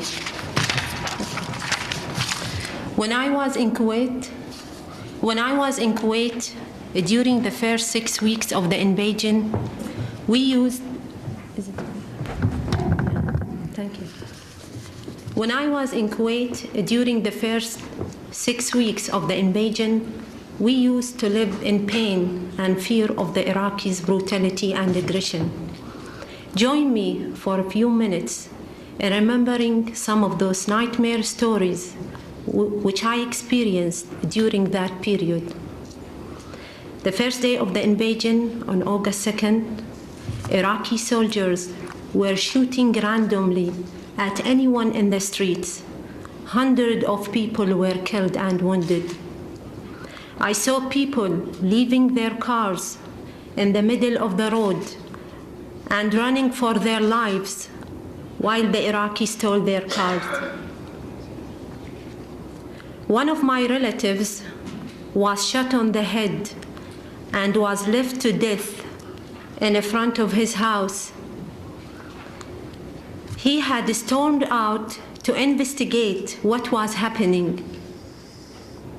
Another relative found his brother, who had been missing for weeks, in a pool of blood in front of his house while he was going to pray Al-Fajr prayer. As I was leaving our house with my mother, I saw 3 Iraqi trucks filled with soldiers and a red jeep stopped in front of our neighbor's house. They pulled our neighbor's son, who was in his early 20s, from the red jeep, shooting him in view of his mother, father, and some neighbors. The soldiers even refused the mother's plea to see her son's eyes and talk to him one last time before they shoot him. A friend of my brother used to collect the trash from the streets and helping to maintain the country clean during the invasion, was taken by Iraqi soldiers and released 10 days later, now deaf, as both of his eardrum had been broken. One of my friend's relatives was driving his car with his 4-year-old daughter. Iraqi soldiers stopped him and demanded they be taken for a ride. As he refused their demand, they shot him. The same bullet reached his daughter, killing her on the spot. I will never forget that night. It was Monday, September 10, about 11:30 p.m. in Al-Roda city. We heard the sound of shots nearby, lasting about 10 seconds. In the morning, on my way out, I saw many cars in the parking area of Al-Bayadir Salam Society, now an Iraqi station. After some inquiries, we realized that the shoots from the previous night involved the shooting of about 24 young Kuwaiti men who were in their diwaniyah, which is a social gathering for men at night, because they refused to hang Saddam's picture. The cars I saw in the parking lot belonged to the victims, for after they were killed, the Iraqis stole their cars. I saw my friend's body full of bruises by the Iraqi soldiers because she refused to walk on our Amir's picture. Iraqi soldiers, in a rage of anger, burned 12 Kuwaiti houses around a school in Al-Roda city after discovering the bodies of some Iraqi soldiers in that school. By the time I left Kuwait on September 12, more than 25 houses had been burned. I went to the National Scientific and Technical Information Center, KISR, at Kuwait Institute for Scientific Research to get some important document from my office. The library was almost destroyed, empty of all the equipments we used to have: computers, typewriters, microfilm reader printer, and photocopying machines. Even half of the shelves were empty of books. In my way out, I saw Iraqi trucks filled with all the stolen goods. The third week of the invasion, I took my mother to Mubarak al-Kabir Hospital, which is now Al-Fida al-Am, they changed the name, for her regular checkup and to get some medicine. She usually gets medicine for 2 months, but this time she got a supply for only 10 days. I also took my daughter, 5 months, to the same hospital. Unfortunately, I couldn't find one pediatrician to give her the right medicine. Iraqi soldiers used to break into the houses at any time, during the day or night, looking for Kuwaiti army soldiers who were believed to have joined the Kuwaiti resistance or possesses any weapons. I was awakened one morning about 5:30 a.m. by shots being fired nearby. I looked out the window. I saw more than 30 Iraqi soldiers in our neighbor's house, searching their garden. On their way out, they took our neighbor's son. When we asked the boy's mother, she said, with tears in her eyes, that the soldiers had asked about one of her sons who is in Kuwait Army. When she told them that he was not in Kuwait during the invasion, they did not believe her, therefore taking his brother captive until she would tell them where her other son was hiding. I saw Iraqi soldiers burning Bayan Public Library books to fix their tea in the streets at the checking point. Saddam Hussein might already destroyed Kuwait physically, but he is tortured by the notion that Kuwait flag still proudly rises on the United Nations, Arab League, Gulf Cooperation Council, and other international organization buildings. We are back, inshallah, if God wills it.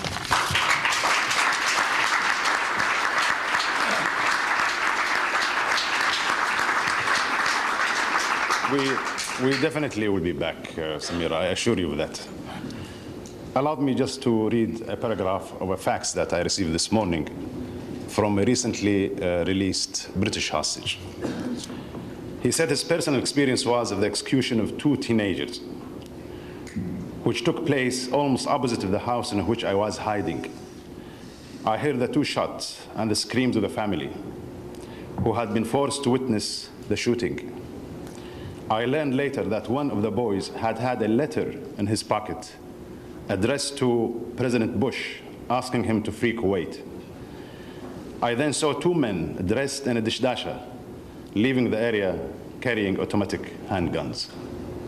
For simple letters, 2 boys, age 14, were shot by the Iraqis. And I hope the Middle East Watch will take this note. Mr. Patrick Clausen, please.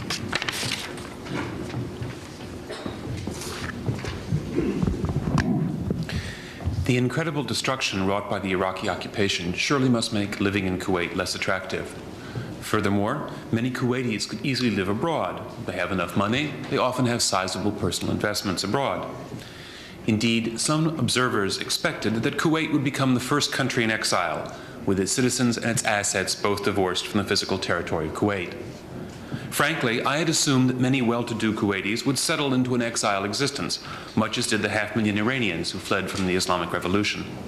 After all, life in the West End of London has many charms not available in Kuwait, and bad as the English climate may be, I personally prefer to that of the Gulf. The Kuwaitis, however, have surprised me. Instead of settling in abroad, the Kuwaitis in exile have bent all their energies towards returning to their native land. As the leader of the democratic movement put it, they want to go back even if the country has been leveled down to the sand. We have learned in this crisis that the Kuwaitis have a strong love of country. Kuwait may seem like a hot, barren, and uninviting desert to us, but to the Kuwaitis, it is the home that they value dearly. Because of the dedication of its people, Kuwait's prospects for reconstruction are bright. After the Iraqi forces leave, Kuwait will have its most vital assets, its people and its oil in the ground. These resources are more important than the buildings and other physical infrastructure that will have been destroyed. However, let me focus for a moment on the question of who should pay for rebuilding the destroyed assets. Kuwait by itself would certainly have the necessary money, but Kuwait would also have a good moral claim for aid from the international community, and most especially for reparations from Iraq. Iraq is a country rich in natural resources. It could afford to pay reparations if it had political leaders who let the economy breathe instead of suffocating any independent business activity as Saddam has. Let me offer a simple way to collect reparations. There would be a poetic justice if Iraq were forced to hand over to Kuwait as reparations the production of the Rumaila oil field, which straddles the Iraq-Kuwait border. Rather than rewarding Saddam's aggression by letting him keep that field, how much more just to say that the only fruits of aggression are ashes, namely the loss of income from the entire field. Kuwait has been and will be a rich country. That has led some observers to the misguided conclusion that Kuwait should pay a large share of the cost of the U.S. military deployment. Surely it is inappropriate to expect the victim to be the first to pay for the rescue. We should not ask Kuwait to make large additional contributions to the Gulf force.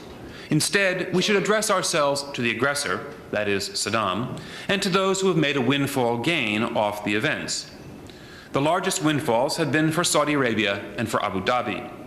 Now that its oil production is up to 8 million barrels a day, Saudi Arabia makes at least $3 billion a month extra thanks to the Saddam effect. Abu Dhabi pulls in at least $1 billion a month.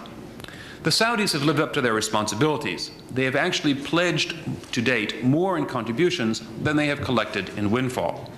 But Abu Dhabi has been lying low and avoiding publicity. If we feel that we need more contributions from those in the region, let us address our demands to Abu Dhabi, not to Kuwait.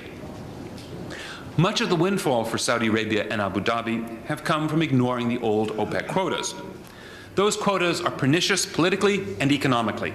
The quotas are an invitation to a bully like Saddam to act as an enforcer. As for the economics, the quotas are a blatant effort to monopolize the market and to jack up prices artificially. Fortunately, the quotas are rarely effective. It is, however, discouraging to hear some U.S. pundits and politicians decrying the evasion of the quotas as if this were some crime. Our policy should be to discourage cartels and to promote competition, which means we should applaud those who ignore the quotas. Furthermore, the free availability of oil is in our interest since we are the world's largest consumer of oil.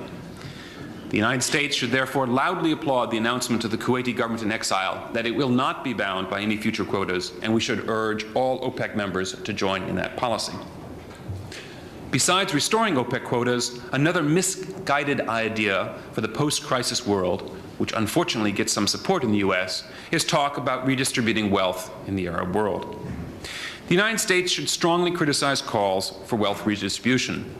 For one thing, the aid recipients in the region have done a remarkably bad job with the funds they have been given, and there is no reason to think that they would do better in the future. The worst user of aid funds in the area was, of course, Saddam. Under his rule, Iraq wasted $40 billion in Arab aid, plus another $40 billion in non-Arab loans. Iraq is poor because of leaders like Saddam, who has ordered that priority be given to completing his latest $20 million palace despite the crisis his country faces. Saddam is not Robin Hood. He is a hood who robs. Iraq's poverty has nothing to do with a lack of resources.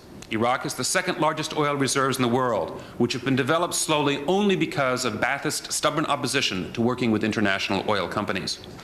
Iraq is blessed with land so rich it was called the Fertile Crescent. For 3,000 years, Iraq exported food until the land reform of 1957 made Iraq into a food importer, and Saddam's stupid policies drove down agricultural output.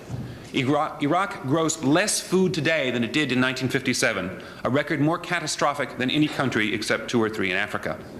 The real contrast between Kuwait and Iraq is between competence and incompetence, not between the rich and the poor.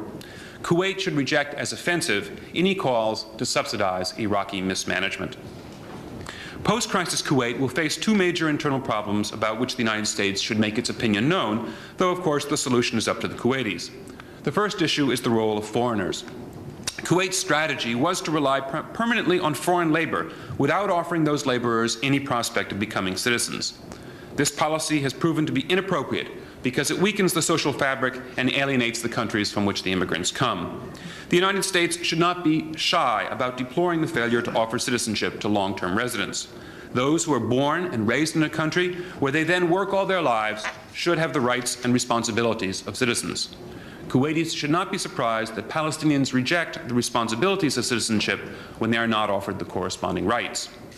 If Kuwait is unwilling to permit immigration, then Kuwait should take steps to replace the foreign labor within a reasonable time with Kuwaiti labor. Incentives should be provided to automate routine tasks, and Kuwaitis should be encouraged to do manual labor rather than to remain in undemanding and high-paid government jobs. The second issue is democracy. The United States should not hide its preference for a fully democratic form of government. Of course, we should be realistic. That means we should judge by the standards of the region, and we should applaud progress, even if the results remain short of our ideals. By these standards, Kuwait, pre-crisis, was among the best in the Arab world, which unfortunately is the most undemocratic region on the globe. If nothing else, the present crisis has proven how deep was the Kuwaiti people's support for their government. It is stunning that Saddam Hussein has been unable to find any Kuwaitis of note to denounce the ruling Asaba family. However, we must make clear our support for the decision of the government in exile to reinforce the role of the parliament. The decisions about their political future are up to the Kuwaitis, of course, not to us. But we should not be shy about making our preferences known. Friends can disagree, and hopefully they can learn from each other.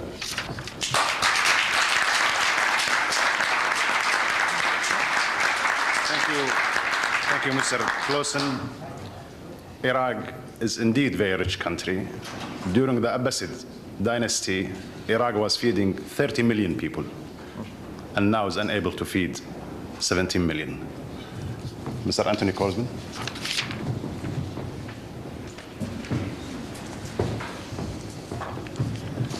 I've been asked to talk about a remarkably grim subject, which is the impact of a war on Kuwait. But I think I should caveat that with an introductory point. The alternative of not having a war may well be the destruction of a state. It may be the destruction of a people. We have heard some of the introductory changes taking place, but I think over time it is a strategic fact that Iraq has no need of a city-state. It has no need of the Kuwaiti people. Indeed, it has very little need, if any, for anything like the foreign labor force that existed in Kuwait before the invasion. It needs a port, it needs oil, and it needs refineries. There is no strategic benefit to Iraq of maintaining the shell of a Kuwaiti state, and I think over time of months or years, inevitably the result would be the destruction of Kuwait by means other than conflict. But having said that, we are not talking about a minor war.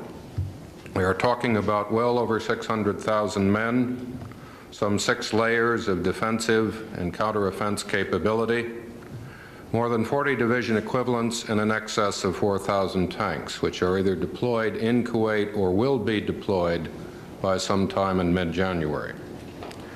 We're talking about a war which could be fought in layers of conflict from the southern border to the northern border, along the coast, throughout the country. Such a war will inevitably, if it occurs, sweep through most of Kuwait. I can't predict how well given Iraqi forces will fight. No one can. But some unquestionably will fight well. They have fought well in 8 previous years of conflict. The war could last from days to weeks. There is no clear way it can be terminated on the northern border or in Iraq. The end game is the one thing we cannot be sure of, because we cannot talk about invading and conquering all of Iraq. Having said that, however, one must remember that some 95% of the Iraqi troops in Kuwait and in the area are not in Kuwait City or any of its suburbs.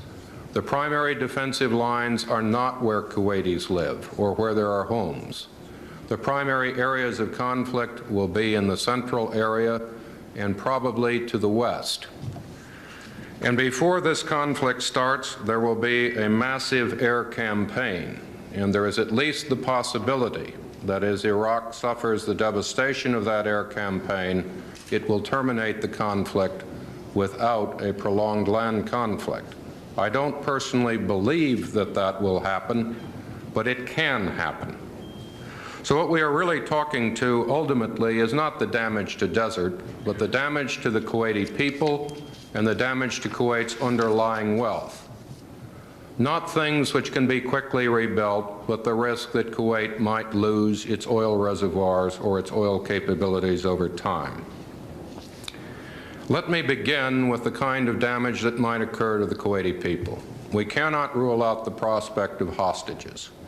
There will be Kuwaitis who can be captured, seized, put into the front lines, put into strategic targets. Whatever has happened to the Western hostages, there is no way to prevent Iraq from taking Kuwaiti hostages and scattering them even among Iraq. If that happens, I have to say quite frankly, in war, that hostage-taking will have to be ignored. There will be no rescues. There can be no possibility that targets can be avoided.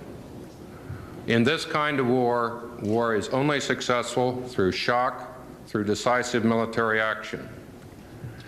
And the only thing we can do is to threaten economic reprisals and to step up our air attacks.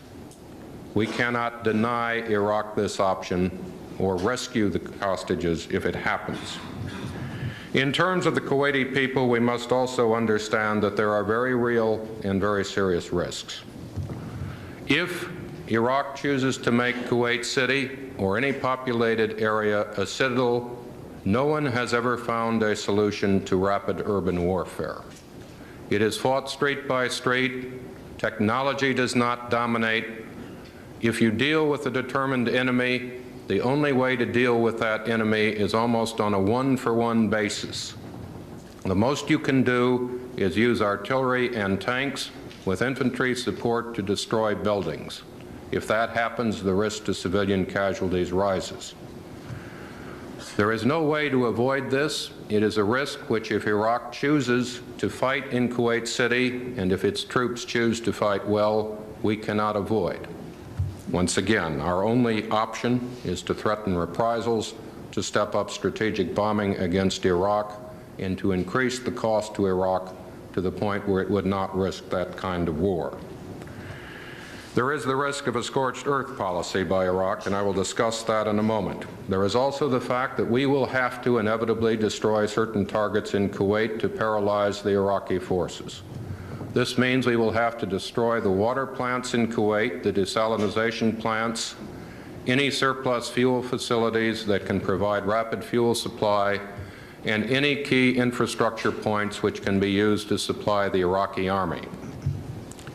That sounds perhaps more drastic than it really is.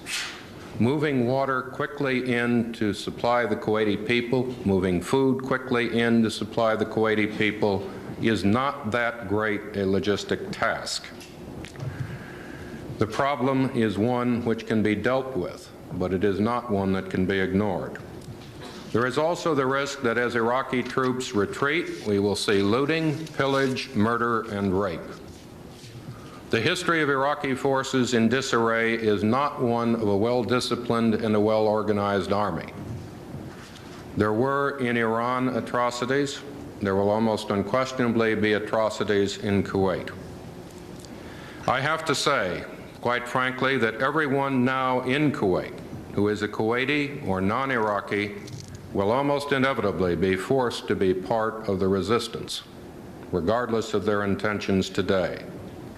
Thousands of Kuwaitis and foreigners may die. Tens of thousands will unquestionably suffer. I would have to note, however, that no one in World War II, under very similar circumstances in the countries occupied by the Axis, ever objected to being liberated. And quite frankly, I cannot believe that the Kuwaitis are going to object to being liberated today. Now let me turn very briefly to material issues. There will be some damage to roads and infrastructure. Will it be any worse than what the Iraqis, as Pat has already pointed out, have already imposed? Frankly, I doubt it. Military action against infrastructure is selective. It serves quick purposes. It is not intended to achieve lasting destruction.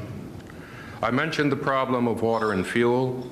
Inevitably, there will be equal damage to airfields, to radio facilities, and to other key military targets. These are repairable, and I think most cases the damage will be limited. The problem is not what the Allies will do to Kuwait in liberating it. It is what Iraq might choose to do to Kuwait in attempting to hold on to its gains. Kuwait could easily lose perhaps some $10 to $20 billion more in fixed facilities, possibly refineries and ports. But this would depend on Iraq successfully pre-mining and pre-chambering. It takes months to achieve this level of damage with explosives. If Iraq has not actively been involved in making good on these threats now, it is very unlikely that it can make good on them in the process of a retreat. By and large, even with far greater forces in World War II, threats to enforce scorched earth on cities were generally failures unless they were the product of truly massive campaigns. And that leads us perhaps to the last threat. That is the threat of mining the oil wells. Now, there are approximately 1,000 wells in Kuwait, and it is probable that many of them have explosives planted near the wells. We have no experience and no way to know how many of those explosions will actually produce a lasting fire and a major conflagration, or will produce some sort of short explosion, a minor fire, or simply seal the well. A major oil fire is a major problem. It takes about 2 weeks for one of the crews that can fight those fires to put one out. There are really only 2 crews in the world which could functionally do this, so we are talking a maximum of 1 or 2 oil well fires that could be suppressed in a given week. If 100 or 200 wells were burning, we could see a major series of fires and months, perhaps more than a year, to put these fires out. Having said that, however, it's very doubtful there would be serious damage to the reservoirs. It is extremely doubtful that it would be a sweeping, massive destruction of Kuwait's oil export capability, which would affect the vast majority of its wells. My guess would be that you could see crude oil begin to flow again in several weeks to several months. Even under the worst case, I think it is difficult to see how you would not have 50% of Kuwait's oil production online again in 3 to 6 months. And again, I think we have to be threatened, we have to be prepared, rather, to both threaten and enforce reprisals. In dealing with Iraq, the issue will always be, will they take the risk of actually doing this? And the answer may well be, not if we are willing to act with sufficient force. In conclusion, let me just make a few points. First, I think from what we have heard, Iraq is worse than a war to liberate Kuwait. I think the Kuwaiti people in Kuwait would agree with that. I think every people which has faced liberation in the past has agreed with that. Iraq may break because of the air and land attack. The scenario I have given you may be a pessimistic one, There is no way to find out unless we attempt liberation. Finally, one basic military fact. The more decisive we are in conducting the air campaign against Iraq, the more likely it is not to fight in Kuwait. The more forces we use in trying to liberate Kuwait, the more decisive we are, the more momentum we have, the more shock effect we have, the more likely it is that the Iraqis will break or retreat in ways which minimize the casualties to the Kuwaitis and other foreigners inside Kuwait. The worst conceivable scenario, if you wish to liberate Kuwait, is one of waiting, of graduated escalation, of attempting to pause and negotiate in mid-conflict. That, to my knowledge, has never succeeded militarily in achieving its objective. It has never been a tactic which did not, going back to the Middle Ages, produce a devastating increase in damages to the civilians involved. Thank you.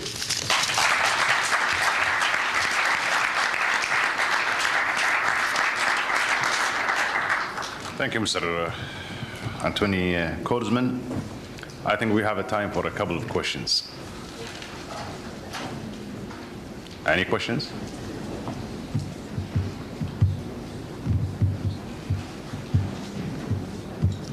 Please. I'm Marshall Wiley, retired. Can you go to the microphone, please? Microphone.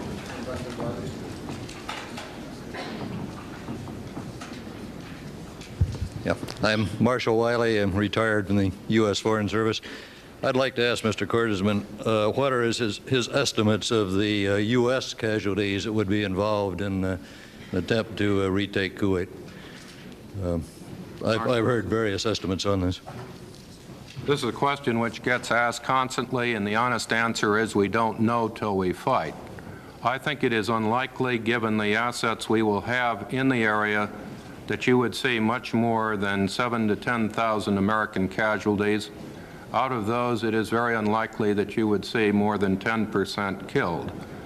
That, I think, is a relatively pessimistic estimate, which is based on Iraq fighting an extended land war until it is decisively not destroyed, but outflanked and forced to surrender. The casualty estimates, depending on the success of the air campaign and depending on whether any Iraqi ground units should break, could be significantly lower. Any other questions? Please, sir. David Silverberg, Defense News, for Mr. Korsman. Two weapons that I'd like him to address. One is the potential effect of Iraqi ballistic missiles in the conflict. And the second thing is the effect or the potential use of psychological warfare by the U.S. and its allies against Iraqi troops that are already deployed.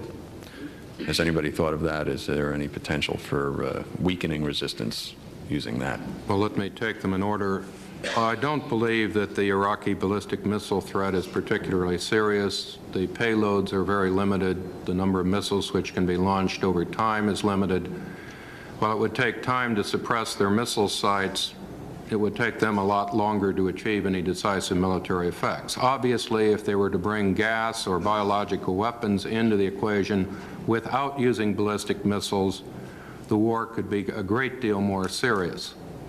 I think the risks do not lie in ballistic missiles, but some desperate use of weapons of mass destruction. As for psychological warfare, all I can say is that my brother was in Korea. The psychological warfare between the two Koreas was awash. My memory of Vietnam was that by and large their psychological warfare outpointed ours by about 10 to 1. What the Arab states can do in terms of psychological warfare against the Iraqis is another story. What I have seen to date of American psychological warfare against the Iraqis indicates we had better put our trust in the Arabs. Thank you. I think our time is over for this panel, and I would like to thank the panelists and thank you all for your patience.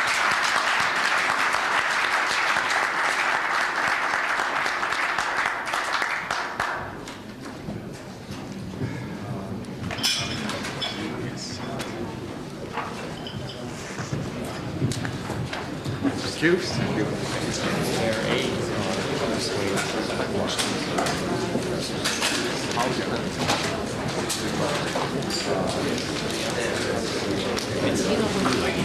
Not at this moment, I'm just trying to concentrate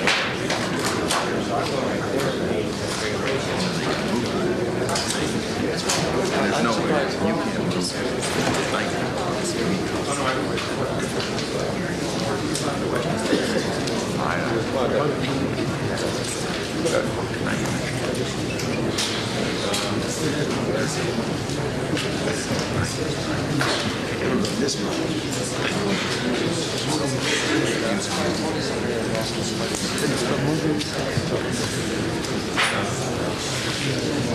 Our next group will discuss liberation and the future of regional security.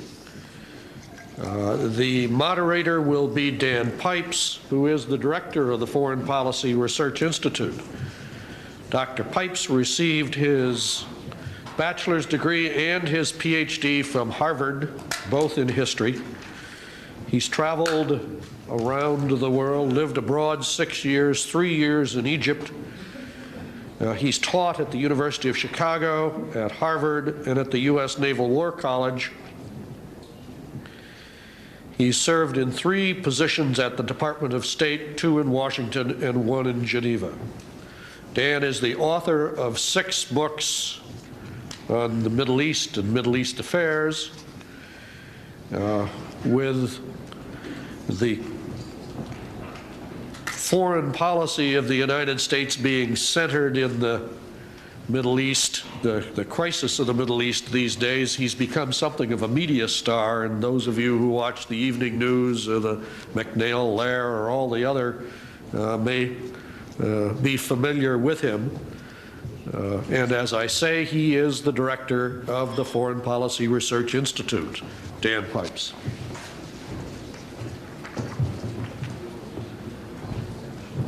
Thank you, Jack. Good day, ladies and gentlemen. It's my great pleasure to introduce to you Senator Lugar, who's been senator from Indiana since 1977, who is the Republican leader of the Senate Agricultural Committee, a former chairman of the Senate Foreign Relations Committee, and who has taken a distinct and a strong position on the current crisis in the Gulf. With no further ado, then, I'd like to welcome Richard Lugar. Dan.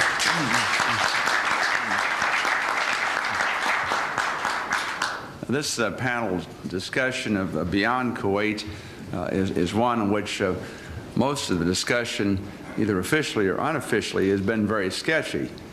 I've been one who suggested from the outset that certain in-game results ought to lead to a change in leadership in Iraq, and likewise to control or disposition of chemical and nuclear warfare potential. That is a position well beyond the one taken by our government, and certainly beyond the United Nations resolutions upon which we are acting currently.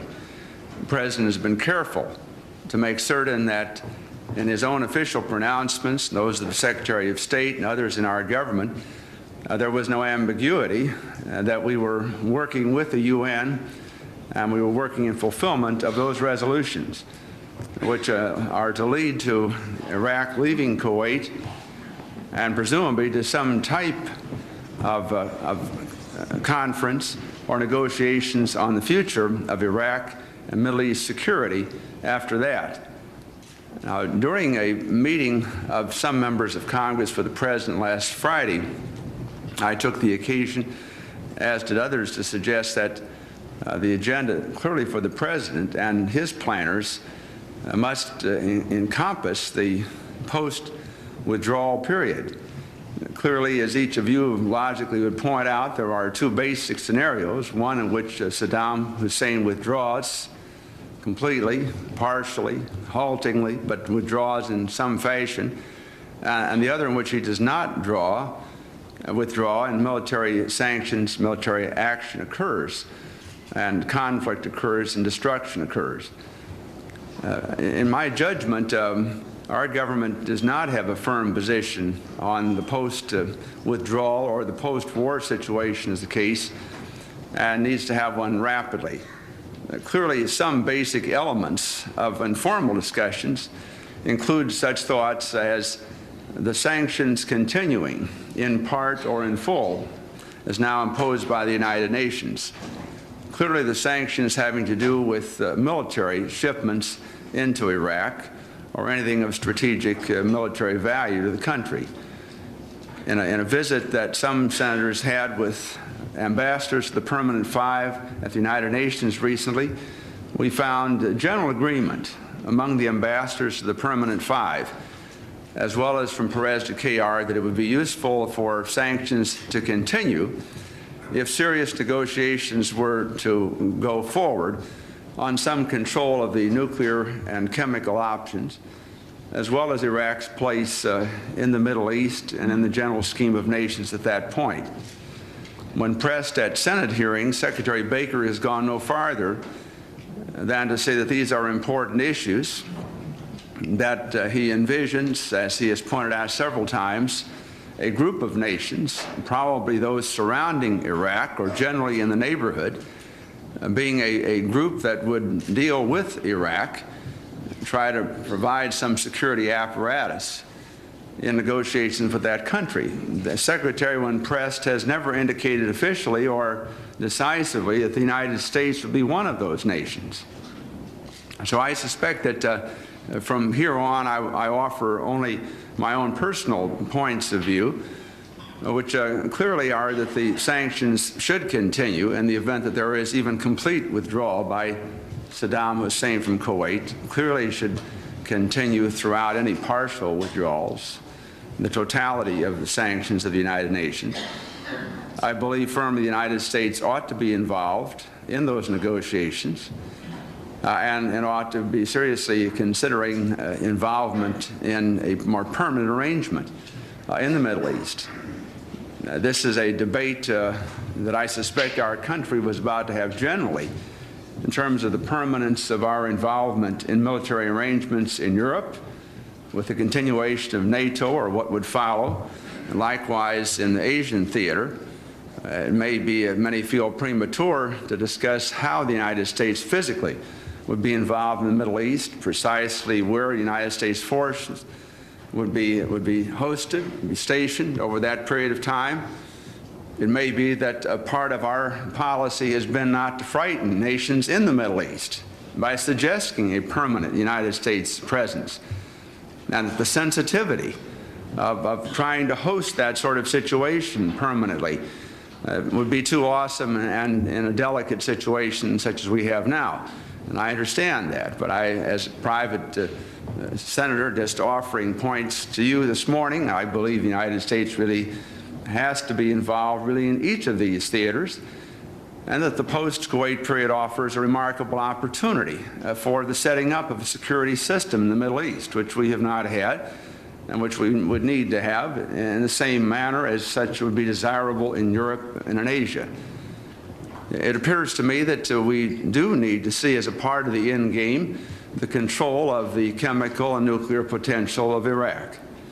It seems to me that that is a very important feature. Those who point out that in the event that there is a battle, that some or all of those elements may be destroyed, would terminate the argument in that way. The more hopeful situation in which Iraq withdraws from Kuwait leads, it seems to me, to a much more difficult pattern of negotiations in which the leverage to get a handle on these facilities is not at all clear and requires really the most urgent thought on the part of our government, others allied with us at this point. Now, furthermore, the separation of the leadership of Saddam Hussein from the elements of Iraqi military power requires a very great deal of thought by our country and others allied with us. It would appear to me to be an important and desirable objective of these negotiations. So for the moment, I suspect this conference is timely and that it simply brings an agenda to the fore that both scholars as well as policymakers, activists in this area need to consider.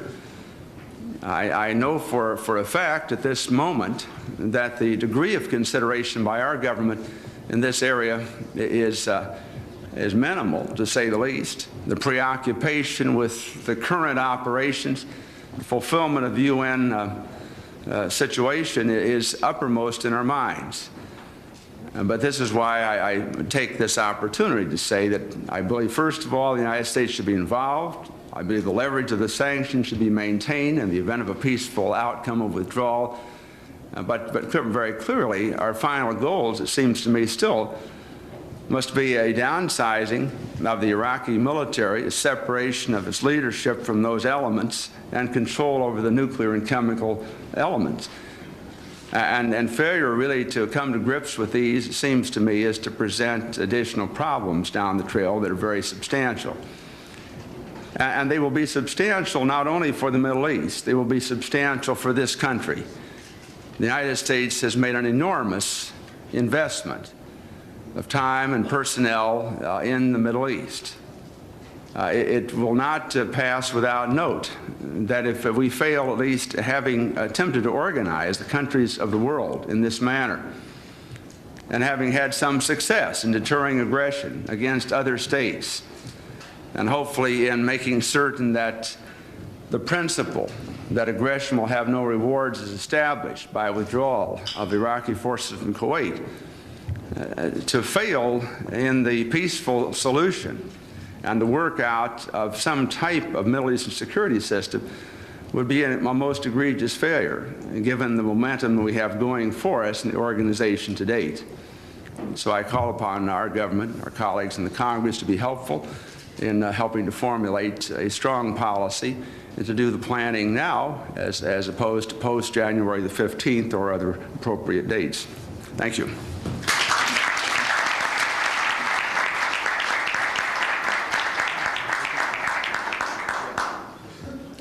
Thank you so much, Senator Lugar. Now it's my pleasure to introduce Congressman Mel Levine, who has been representative from the area of western Los Angeles since 1983, is a member of the Committee on Foreign Affairs in the House, and more particularly the Subcommittee on Europe and the Middle East. And I'm informed that he's just returned from a trip to Saudi Arabia.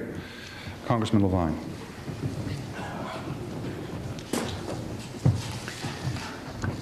Dan, thank you very much. I'm very pleased to be here in such distinguished company and to have heard some of the proceedings already this morning on what is an important series of panels on a very important subject. And as Dan indicates, I did just return from Saudi Arabia, and I think anybody who goes there, and I want to say this just very briefly in beginning, it's not the general subject of this speech, but anybody who goes there cannot fail but to be extremely impressed and encouraged by the quality of the American military, its morale, its commitment, its determination to do whatever job they are called upon to do. I hope very, very much that Saddam Hussein has even the remotest idea of the quality, the morale, and the commitment of the American military, because that's a message that I'm not sure that he receives as well as he should from the advisors that he has in Iraq. But let me tell you that any American would be extraordinarily proud of these young men and women who we have in the Saudi desert who are clearly committed to doing whatever job is necessary in terms of the challenges before us as a nation. I also very much enjoyed the Senator's comments and found myself, as I frequently do, in a great deal of agreement with him. I do want to emphasize, upon returning from this region, that the Middle East and the Persian Gulf are clearly among America's most vital areas of national security. And in light of this fact, that there should be absolutely no doubt in the mind of Saddam Hussein that the American people and the United States Congress, Democrats and Republicans alike, are prepared to defend our vital interests in this region and prepared to do so with force if force is necessary. The deployment of U.S. forces has also set the stage for the long-term questions which are the subject of this panel today, questions pertaining to long-term American involvement in the region, which is the subject that I've been asked to focus upon. Regardless of the outcome of the Kuwaiti crisis and irrespective of whether military force turns out to have been necessary or not, the United States must clearly continue to play a pivotal role in the Gulf for some time to come. Now that East-West tensions have subsided around the globe, the Middle East poses, I believe, the greatest danger of widespread military conflict on this globe. The Arab world remains practically untouched by democratic change, and the Middle East retains inherent potential for conflict and for instability. As such, I believe we in America must be prepared to make a long-term commitment to achieve peace and stability in the region. Without some United States presence in the area, a power vacuum could exist which could only be filled by a resurgent Iraq, a resurgent Iran, or a power-hungry Syria. None of these options represents a hopeful future for peace and democracy in the region. Any of these options could squander whatever gains may result from the current international deployment of forces. A long-term U.S. role in the Gulf can very well provide the anchor for a fundamental renewal of the region if it is used properly. For example, our presence in the region could be a catalyst for democratic development and for improved human rights conditions.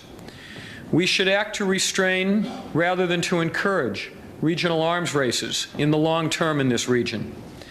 A properly structured collective security arrangement which includes the United States could significantly enhance stability and could lessen the risk of future inter-Arab conflict. And I believe that it is imperative that we use our presence in the region to move Arab states toward peaceful relations with Israel. These goals will make our long-term commitment worthwhile. And I believe that without moving toward these goals, American public opinion is likely to reject this long-term commitment. For long-term American military and economic commitments must be grounded in basic American values. I believe that in the context of these values, Americans do and should have deep and heartfelt concerns for the outrageous treatment of the Kuwaitis who have been treated despicably by Iraq. At the same time, it must be understood that the stakes in the Gulf amount to far more than the restoration of a small Gulf monarchy. However, to make our ultimate aims achievable, we must lay the groundwork even now and not wait for the immediate crisis to subside in terms of American objectives in the region. My sense of urgency may seem odd, as I was among the doubters when Secretary Baker first floated before the House Foreign Affairs Committee his idea for a collective security arrangement. Obvious questions immediately arose about what collective security might entail and how it would be formulated. How could it be a new NATO, as some suggested, without the existence of parliamentary democracies? Would it be designed to counter just Iraq, although other powers in the region have sponsored aggression as well? Would it aim to balance power among the Arab states? How would it affect Israeli security? And I want to emphasize that congressional concerns about these issues on both sides of the aisle remains high. And these congressional concerns have been heightened by some skepticism and concern over administration policy in several areas. First, its proposal for a massive new arms sale to Saudi Arabia, which raises very serious questions about the arms balance and the arms direction in the region. Second, the administration's absurd distancing of itself from Israel when that only emboldened Saddam Hussein. And thirdly, a perceived attitude that in our eagerness to maintain a strong coalition against Iraq, the Bush administration has gone overboard to ignore the objectionable policies of our coalition partners when they conflict squarely with American interests. For example, the President's embrace of Hafez Assad was offensive and unnecessary, and I believe that this is only the most egregious of what appears to be a disturbing willingness on the part of the administration to sweep human rights abuses under the rug for fear that they might damage the anti-Iraq coalition. Although I have generally high marks for administration policy since August the 2nd, it has fallen short in dealing with some of the long-term concerns which are the subject of this panel. Instead of using this crisis to advance American and democratic values in the region, which is absolutely essential in terms of American interests in the region, the administration has inadvertently encouraged Saddam Hussein by allowing our United Nations support for Israel to be diluted and by obtaining no noticeable signals from our Arab coalition partners that they are any closer to normalizing their relations with the State of Israel once the crisis subsides. While we have for years received private assurances from a number of Arab leaders that they will move toward such a clear American goal, nothing in this crisis so far suggests that we are any closer to a public translation of these assurances, or perhaps more importantly, that the administration has been pushing nearly as aggressively as it ought to for this goal. It is impossible to build a lasting security relationship that will have the support of the American people if we continue to deny our interest in democratization and if we pretend that Arab hatred of Israel is beside the point. Our long-term role in the Middle East cannot end up being a mere policing action to defend the status quo.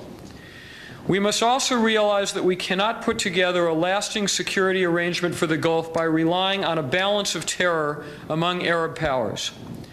Long-term peace and stability is best achieved by implementing an international arms control regime for the entire region, including Israel. The President should summon all of the skill and the patience that he demonstrated in putting together the current international coalition to develop a similar international coalition devoted to post-crisis Mideast arms control. This coalition would restrain the proliferation of nuclear, chemical, and biological weapons of mass destruction, as well as the conventional weaponry that has proven so destabilizing even until this day. Now that we have authorized all the weapons that the President has said were necessary for Operation Desert Shield and even more, the question of additional arms sales, such as the proposed second phase of the arms sale to Saudi Arabia, which raise serious questions about Gulf policy, should be deferred until after this Gulf crisis is over. The Kuwait crisis itself, I believe, is the best advertisement on this globe for the need for Mideast arms control. Billions of dollars of previous arms sales did not protect Kuwait or Saudi Arabia from Iraq. Massive new arms sales will make them even more inviting targets that only direct American intervention will be able to rescue. And the experience of Iran, and now Kuwait, dramatizes the danger of some of the world's most sophisticated weaponry falling into unintended hands. Instead of reflecting on this unfortunate history and on the volatility of the arms sale debate at this time, some arms sales proponents are attempting to use this crisis as a vehicle to inject billions of dollars of additional American military equipment into the region. We should reject that policy and instead use the newfound moral and political force of international collective security in conjunction with our Western allies and with the Soviet Union to prevent others as well from supplying arms and to develop a multilateral framework for arms control throughout the Middle East. I believe it would be a tragedy if instead of laying the groundwork for democracy and stability, we provided the seeds for a future conflict by failing to address the fundamental problems of democratization on the one hand and arms control on the other. I am aware that these are not ideas that will necessarily appeal to every one of our allies in the anti-Iraq coalition, and that is precisely why we must begin to address them today, while we are clearly demonstrating beyond any prior expectation our commitment to protect Saudi Arabia and the other Gulf states to further these policies. While Secretary Baker and others have indicated that all things are possible after the Kuwait crisis is resolved, and I certainly hope that that proves to be the case, it would be a tactical mistake to set our long-term interests aside in the near term for the time being. Not only would this set a precedent which would be difficult to overcome, but the American public will not in the long term support a high-cost, high-stakes policy which is not grounded in fundamental American values and fundamental American objectives. Progress in these areas will provide much of the justification, the payoff, if you will, for sustained American involvement in the Gulf. We have made clear, as we should, our commitment to the security and stability of the Gulf, our implementation of long-term goals such as the improvement of human rights, Arab-Israeli peace, democratization and regional stability and prosperity will go a long way to compensate for these efforts. Thank you.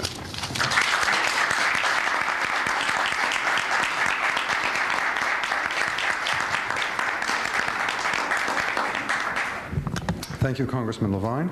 And finally, it's my pleasure to introduce Paul Wolfowitz, who is Undersecretary of Defense for Policy. He's been in this position since May of 1989. He's had a distinguished career in government since 1973, in which I counted 8 prior positions, including one as Director of Policy Planning in 1981-82, and that was a time I worked for him. So it gives me special pleasure in introducing my former boss, Paul Wolfowitz.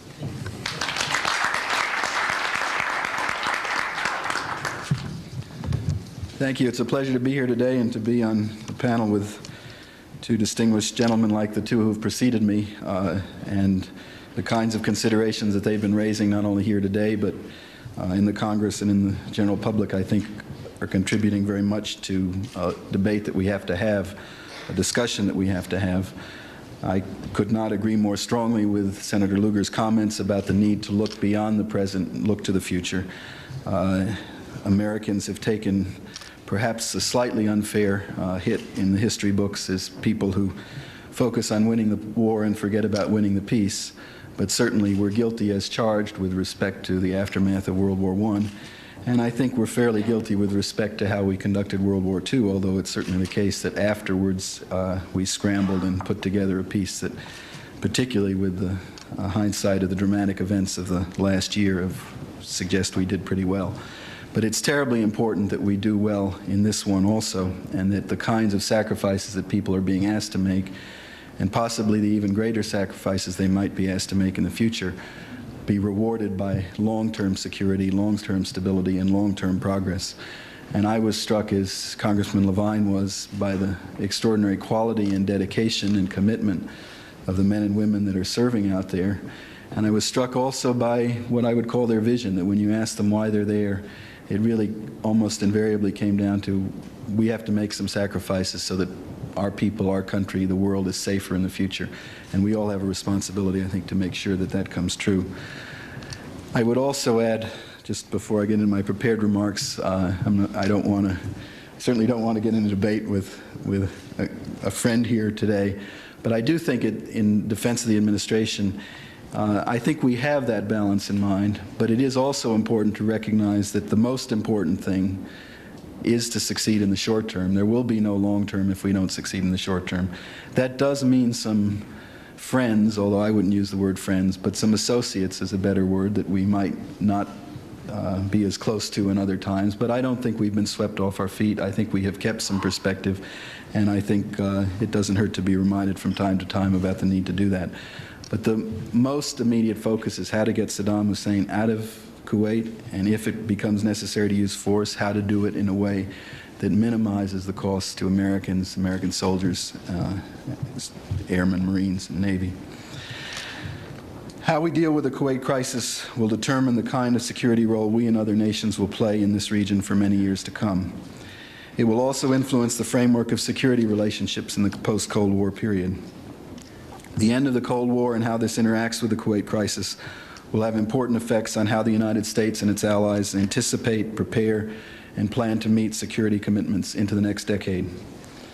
A few months ago, my office was seized with the issues of dramatic drawdowns of units and equipment from Europe, worldwide force reductions, and force restructuring.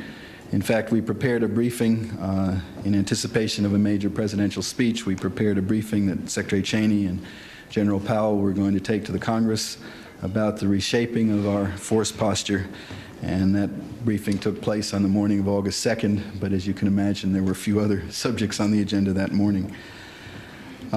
We were anticipating just a few months ago these dramatic drawdowns in Europe, and now today many of the units that we had destined earlier to be disbanded, and much of the equipment identified to be removed from active service are now in Saudi Arabia as part of Operation Desert Shield. Those units that we had planned on withdrawing from Europe are withdrawing from Europe, but not to come home and to be demobilized, but rather to head into the most dangerous place in the world right now. In certain cases, our experiences in Desert Shield may, in all likelihood, lead us to modify some of our previous plans for force reductions and equipment phase-outs. The A-10, I think, is an example of an aircraft that was slated to be terminated that is now getting another look. Likewise, lessons that we learned from Desert Shield may require us to alter past concepts of military and political planning for the Persian Gulf region. We have already seen the beginnings of what I believe will ultimately be a more multinational approach to sharing the responsibility for security in a region of vital interest to many countries. Our security interests in this region are unlikely to change regardless of the outcome of this crisis. We expect a basic continuity of U.S. interests there well into the 1990s to foster regional stability, to preserve our access to oil, to protect American lives and property. The United States will have an enduring interest in regional security. It is not in our interest that any nation militarily dominate a region that possesses over 2/3 of the world's proven oil reserves. Nor is it in America's interest to permit intra-regional conflicts to disrupt the world economy or our freedom of access to international routes of trade or commercial sources of oil. And that is why it is so important when this crisis is over that we have a more stable balance in the region than the one that has confronted us in the past. It's difficult to speculate on the enormous range of various possible outcomes of this crisis, other than to say that it must end with Iraq out of Kuwait. And I would point out to everyone, and if somehow Saddam Hussein hears this discussion, as he hears so many of our discussions, everyone should notice that there is almost no disagreement about that goal. We're debating the means, but there's very little dispute about that end. It is difficult to predict whether Iraq will continue to be a threat or not after this crisis is over. It is clear, however, that the U.S. interests I have outlined will continue to be challenged by interstate warfare, by the possible destabilization of key regimes, and by terrorism for many years to come. This area is likely to continue to be beset by deep-rooted grievances, unsettled border disputes, and a propensity for violence. We and our allies must be prepared to meet these and other challenges despite our own constrained budgets. We and our allies are faced with greater necessity, therefore, to cooperate in protecting the stability of this region. Although, as I've said, our focus has been, I think appropriately, on the short term, on how to manage the immediate crisis, we have also already begun talks with a number of our coalition partners about longer-term security in the Gulf.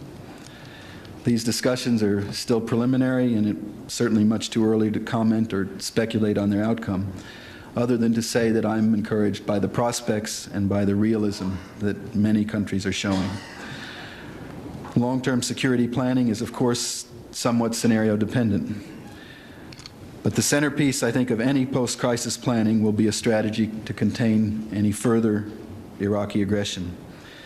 It must also include steps to significantly tighten arms control measures aimed at blocking Iraq's nuclear, chemical, and biological weapons programs. And I would indeed associate myself with Congressman Levine's hopes that it could include broader arms control measures as well, although here too I think one should not let the best become the enemy of the good. The most immediate problem will be controlling Iraq's armaments. We are fully aware of the difficulties that any long-term American military presence could cause for us, and even more for the countries of the region. We do not want to stay any longer than we are needed. We've made clear to all the governments involved that we will leave when we are asked. We are, however, looking at ways to develop an effective and politically acceptable security system with our friends in the Gulf.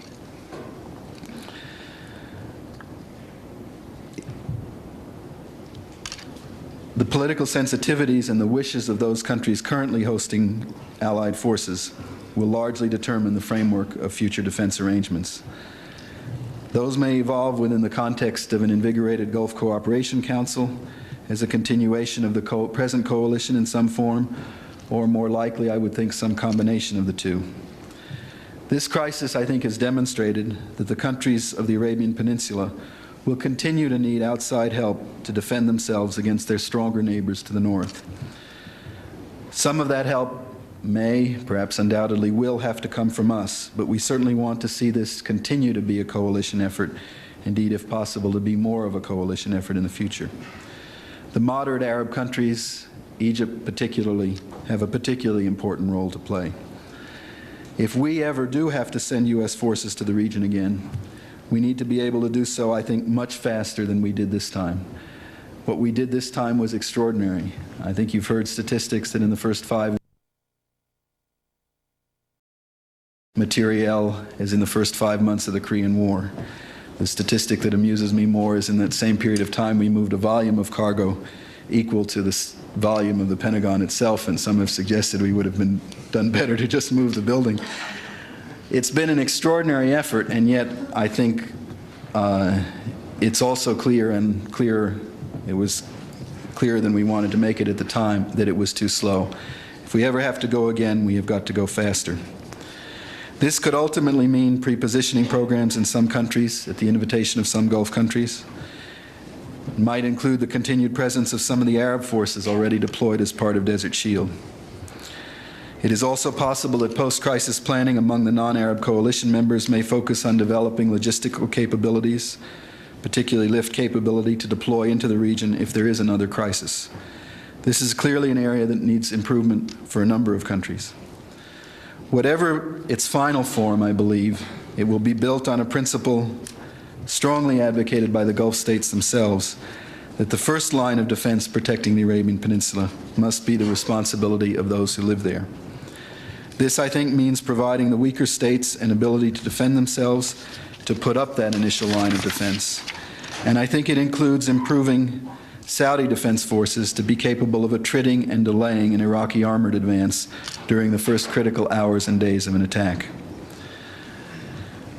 To outline what I think are the key components or guidelines of such a notional security arrangement, and in a very tentative way, I would say first that it must be developed by the regional states themselves. It cannot be imposed on them. The Gulf states should have the primary responsibility, or I might say the initial responsibility, for defending themselves. However, they will also surely require outside involvement and assistance.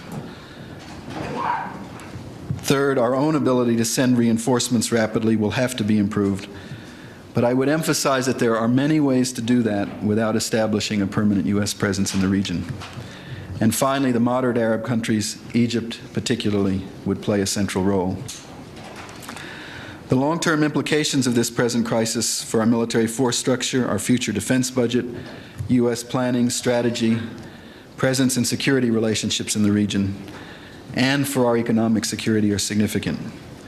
These issues will require time and the support of both the American people and Congress to correctly address them, but I am confident that we will succeed.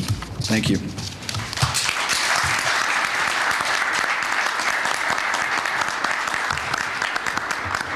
Thank you very much, Secretary Wolfowitz. We have exactly 10 minutes, and I would ask those who like to ask questions to be very, very terse.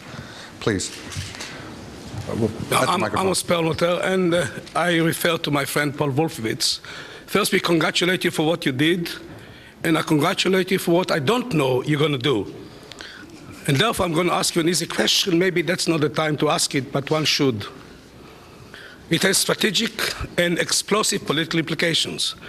And this is the insignificant role that Israel plays in that tacit coalition of which it is part, whether the others members of the coalition do not admit that.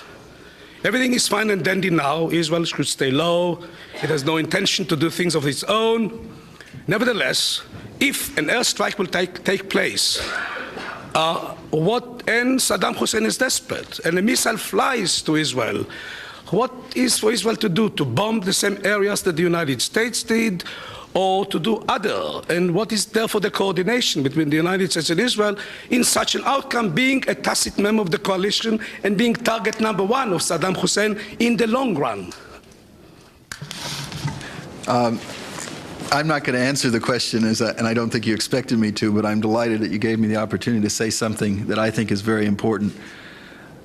I've heard a lot of nonsense over the last few months about how this crisis demonstrates that with the end of the Cold War, with the Soviet Union gone as a significant threat, that we no longer need strategic cooperation with Israel, and this crisis proves it. First of all, I would say any particular crisis only proves what's relevant to that crisis, and as someone said, history has more imagination than the people who write scenarios for us. There have been regional crises in the past in which the Soviet Union had no role to play, where Israel played a crucial role in preserving stability. There may be some in the future. Israel's most important role today is staying out, maintaining this low-profile posture. But what has to be emphasized is that is not something that is easy to do. It can only be done with considerable effort. It can only be done by an Israel that's strong enough to be confident that with a low profile it can defend itself. It can only be done by an Israel that is able to communicate enough with us to understand what is going on and to think ahead to its options. And the farthest I'll go in answering your question is to say those are very live questions to which a lot of thought has been given in this country, in Israel, in many of the Arab countries, and I think the kind of cooperation we have with a number of our friends in the region, including Israel, give me reasonable confidence that if we face that kind of situation, we'll be able to handle it. Ibrahim Owais from Georgetown University, where the primary objective of this conference is to remove all the traces of aggression against Kuwait and the conditional withdrawal from Kuwait, in addition to, of course, reparations imposed against Iraq. I would like to pose a question to Congressman Levine, because one of the main points that he mentioned is that the Arabs should move to have peace with Israel, and of course, Arabs on record to complying with the United Nations resolutions in this regard. But the question is that it is really, peace is in Israel's court. The ball is in Israel's court. You cannot have a lasting peace in the Middle East while aggression still continues against the Arabs and the Palestinians. There are, of course, the main question is that there are definitely atrocities that are done in Kuwait, and there are atrocities that are made in Israel and in Palestine's occupied territories. The question is why the United States created a linkage between dealing with the Palestinian issue and dealing with Saddam Hussein, because there are positive and negative linkages. The fact that the United States does not could you simply ask a question and finish? With the Palestinians, this is not an opportunity to editorialize. With the Palestinian question is that it had created an actual linkage between both. Well, if I understood your question correctly, it was why did the United States create a linkage? And in fact, as the United States' policy is appropriately not to create any linkage whatsoever. The President, the Secretary of State, others in the administration have consistently emphasized that it would be absurd and inappropriate to create any linkage whatsoever, particularly when these two issues are as diametrically opposed as they can be. Kuwait is clearly the victim of wanton aggression and has been occupied by an aggressive force. The problems that exist with regard to Israel and the West Bank and Gaza are a result of Arab aggression against Israel, in which Israel was acting with regard to the right of self-defense to maintain her survival over a period of the last 40 or 42 years. So what I worry about is, and the reason I emphasize this in my remarks, to the extent that the United States, even by inference, backs away from Israel at the United Nations or looks like it is accepting even an implied linkage between these two issues, the United States is emboldening Saddam Hussein. It is the wrong policy. All of the words that we've heard from the President and the Secretary of State have been appropriate. I would hope that our actions are consistent with those words. The UN is currently considering a resolution that I would think the United States should very candidly say that it intends to veto. This is the we have to make sure that there is not even an implication of linkage. As the rhetoric suggests, the policy should follow that rhetoric. Yes, David Bowen, Counsel for the National Interest. I'd like to ask my former House colleague, Congressman Levine, if as a part of the search for general peace and security, mutual security in the region, he might be prepared to recommend to the State of Israel, after the Gulf crisis is finished, that that state consider, either through an international conference or some other kind of negotiation addressing the festering wound of Palestine, without which there can really be no general peace or mutual security in the Middle East? David, I appreciate the question. As Dan Pipes indicated, I've just come back from Saudi Arabia. Our delegation went to both Saudi Arabia and Israel. One of the meetings that we had in Israel was a meeting that the delegation had with Defense Minister Aarons. I asked him in the course of that discussion where the peace process stood, and he used that as an opportunity to emphasize, I think appropriately, and I think the delegation felt appropriately, that there is no country on this globe that more desperately seeks peace than the country of Israel. That Israel has been the victim of aggressive warfare time and again since Israel's existence, and that he hoped very much, he indicated, that Secretary of State Baker would travel to Israel at some point in time so that he could show him some of the military cemeteries where, for example, relatives of every single Israeli family were victimized in one or the other wars of aggression against Israel. From what I gather of Israel's position across the political spectrum, Israel's primary goal is to find a peaceful solution to survive in peace with secure borders in the region. I have felt that the Shamir initiative with regard to elections in the territories offers very substantial hope. In fact, it offers the Palestinians in the West Bank and Gaza more in the way of self-determination that virtually any Arab country today offers its own population. And I'm very hopeful that as soon as possible we can move back to this type of a process. I think it would be folly to suggest that a peace can be imposed upon the parties in the region, but I have no doubt that Israel's highest priority is the pursuit of peace. It's with the greatest of regret that I have to close this session, but I do so on orders from on high because the room has to be closed in preparation for the Vice President's talk. So if I could give you a set of complicated marching orders. We'll go now to lunch. Lunch is for those who are either pre-registered or have a card for admittance. Lunch is to the left, through the Buchanan room and into the Pierce room.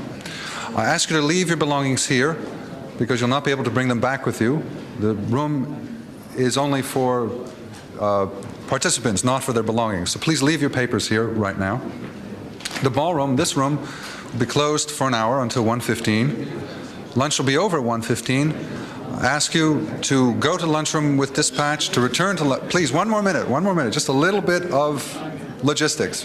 But because the Secret Service is involved, it's got to be done right. Please listen.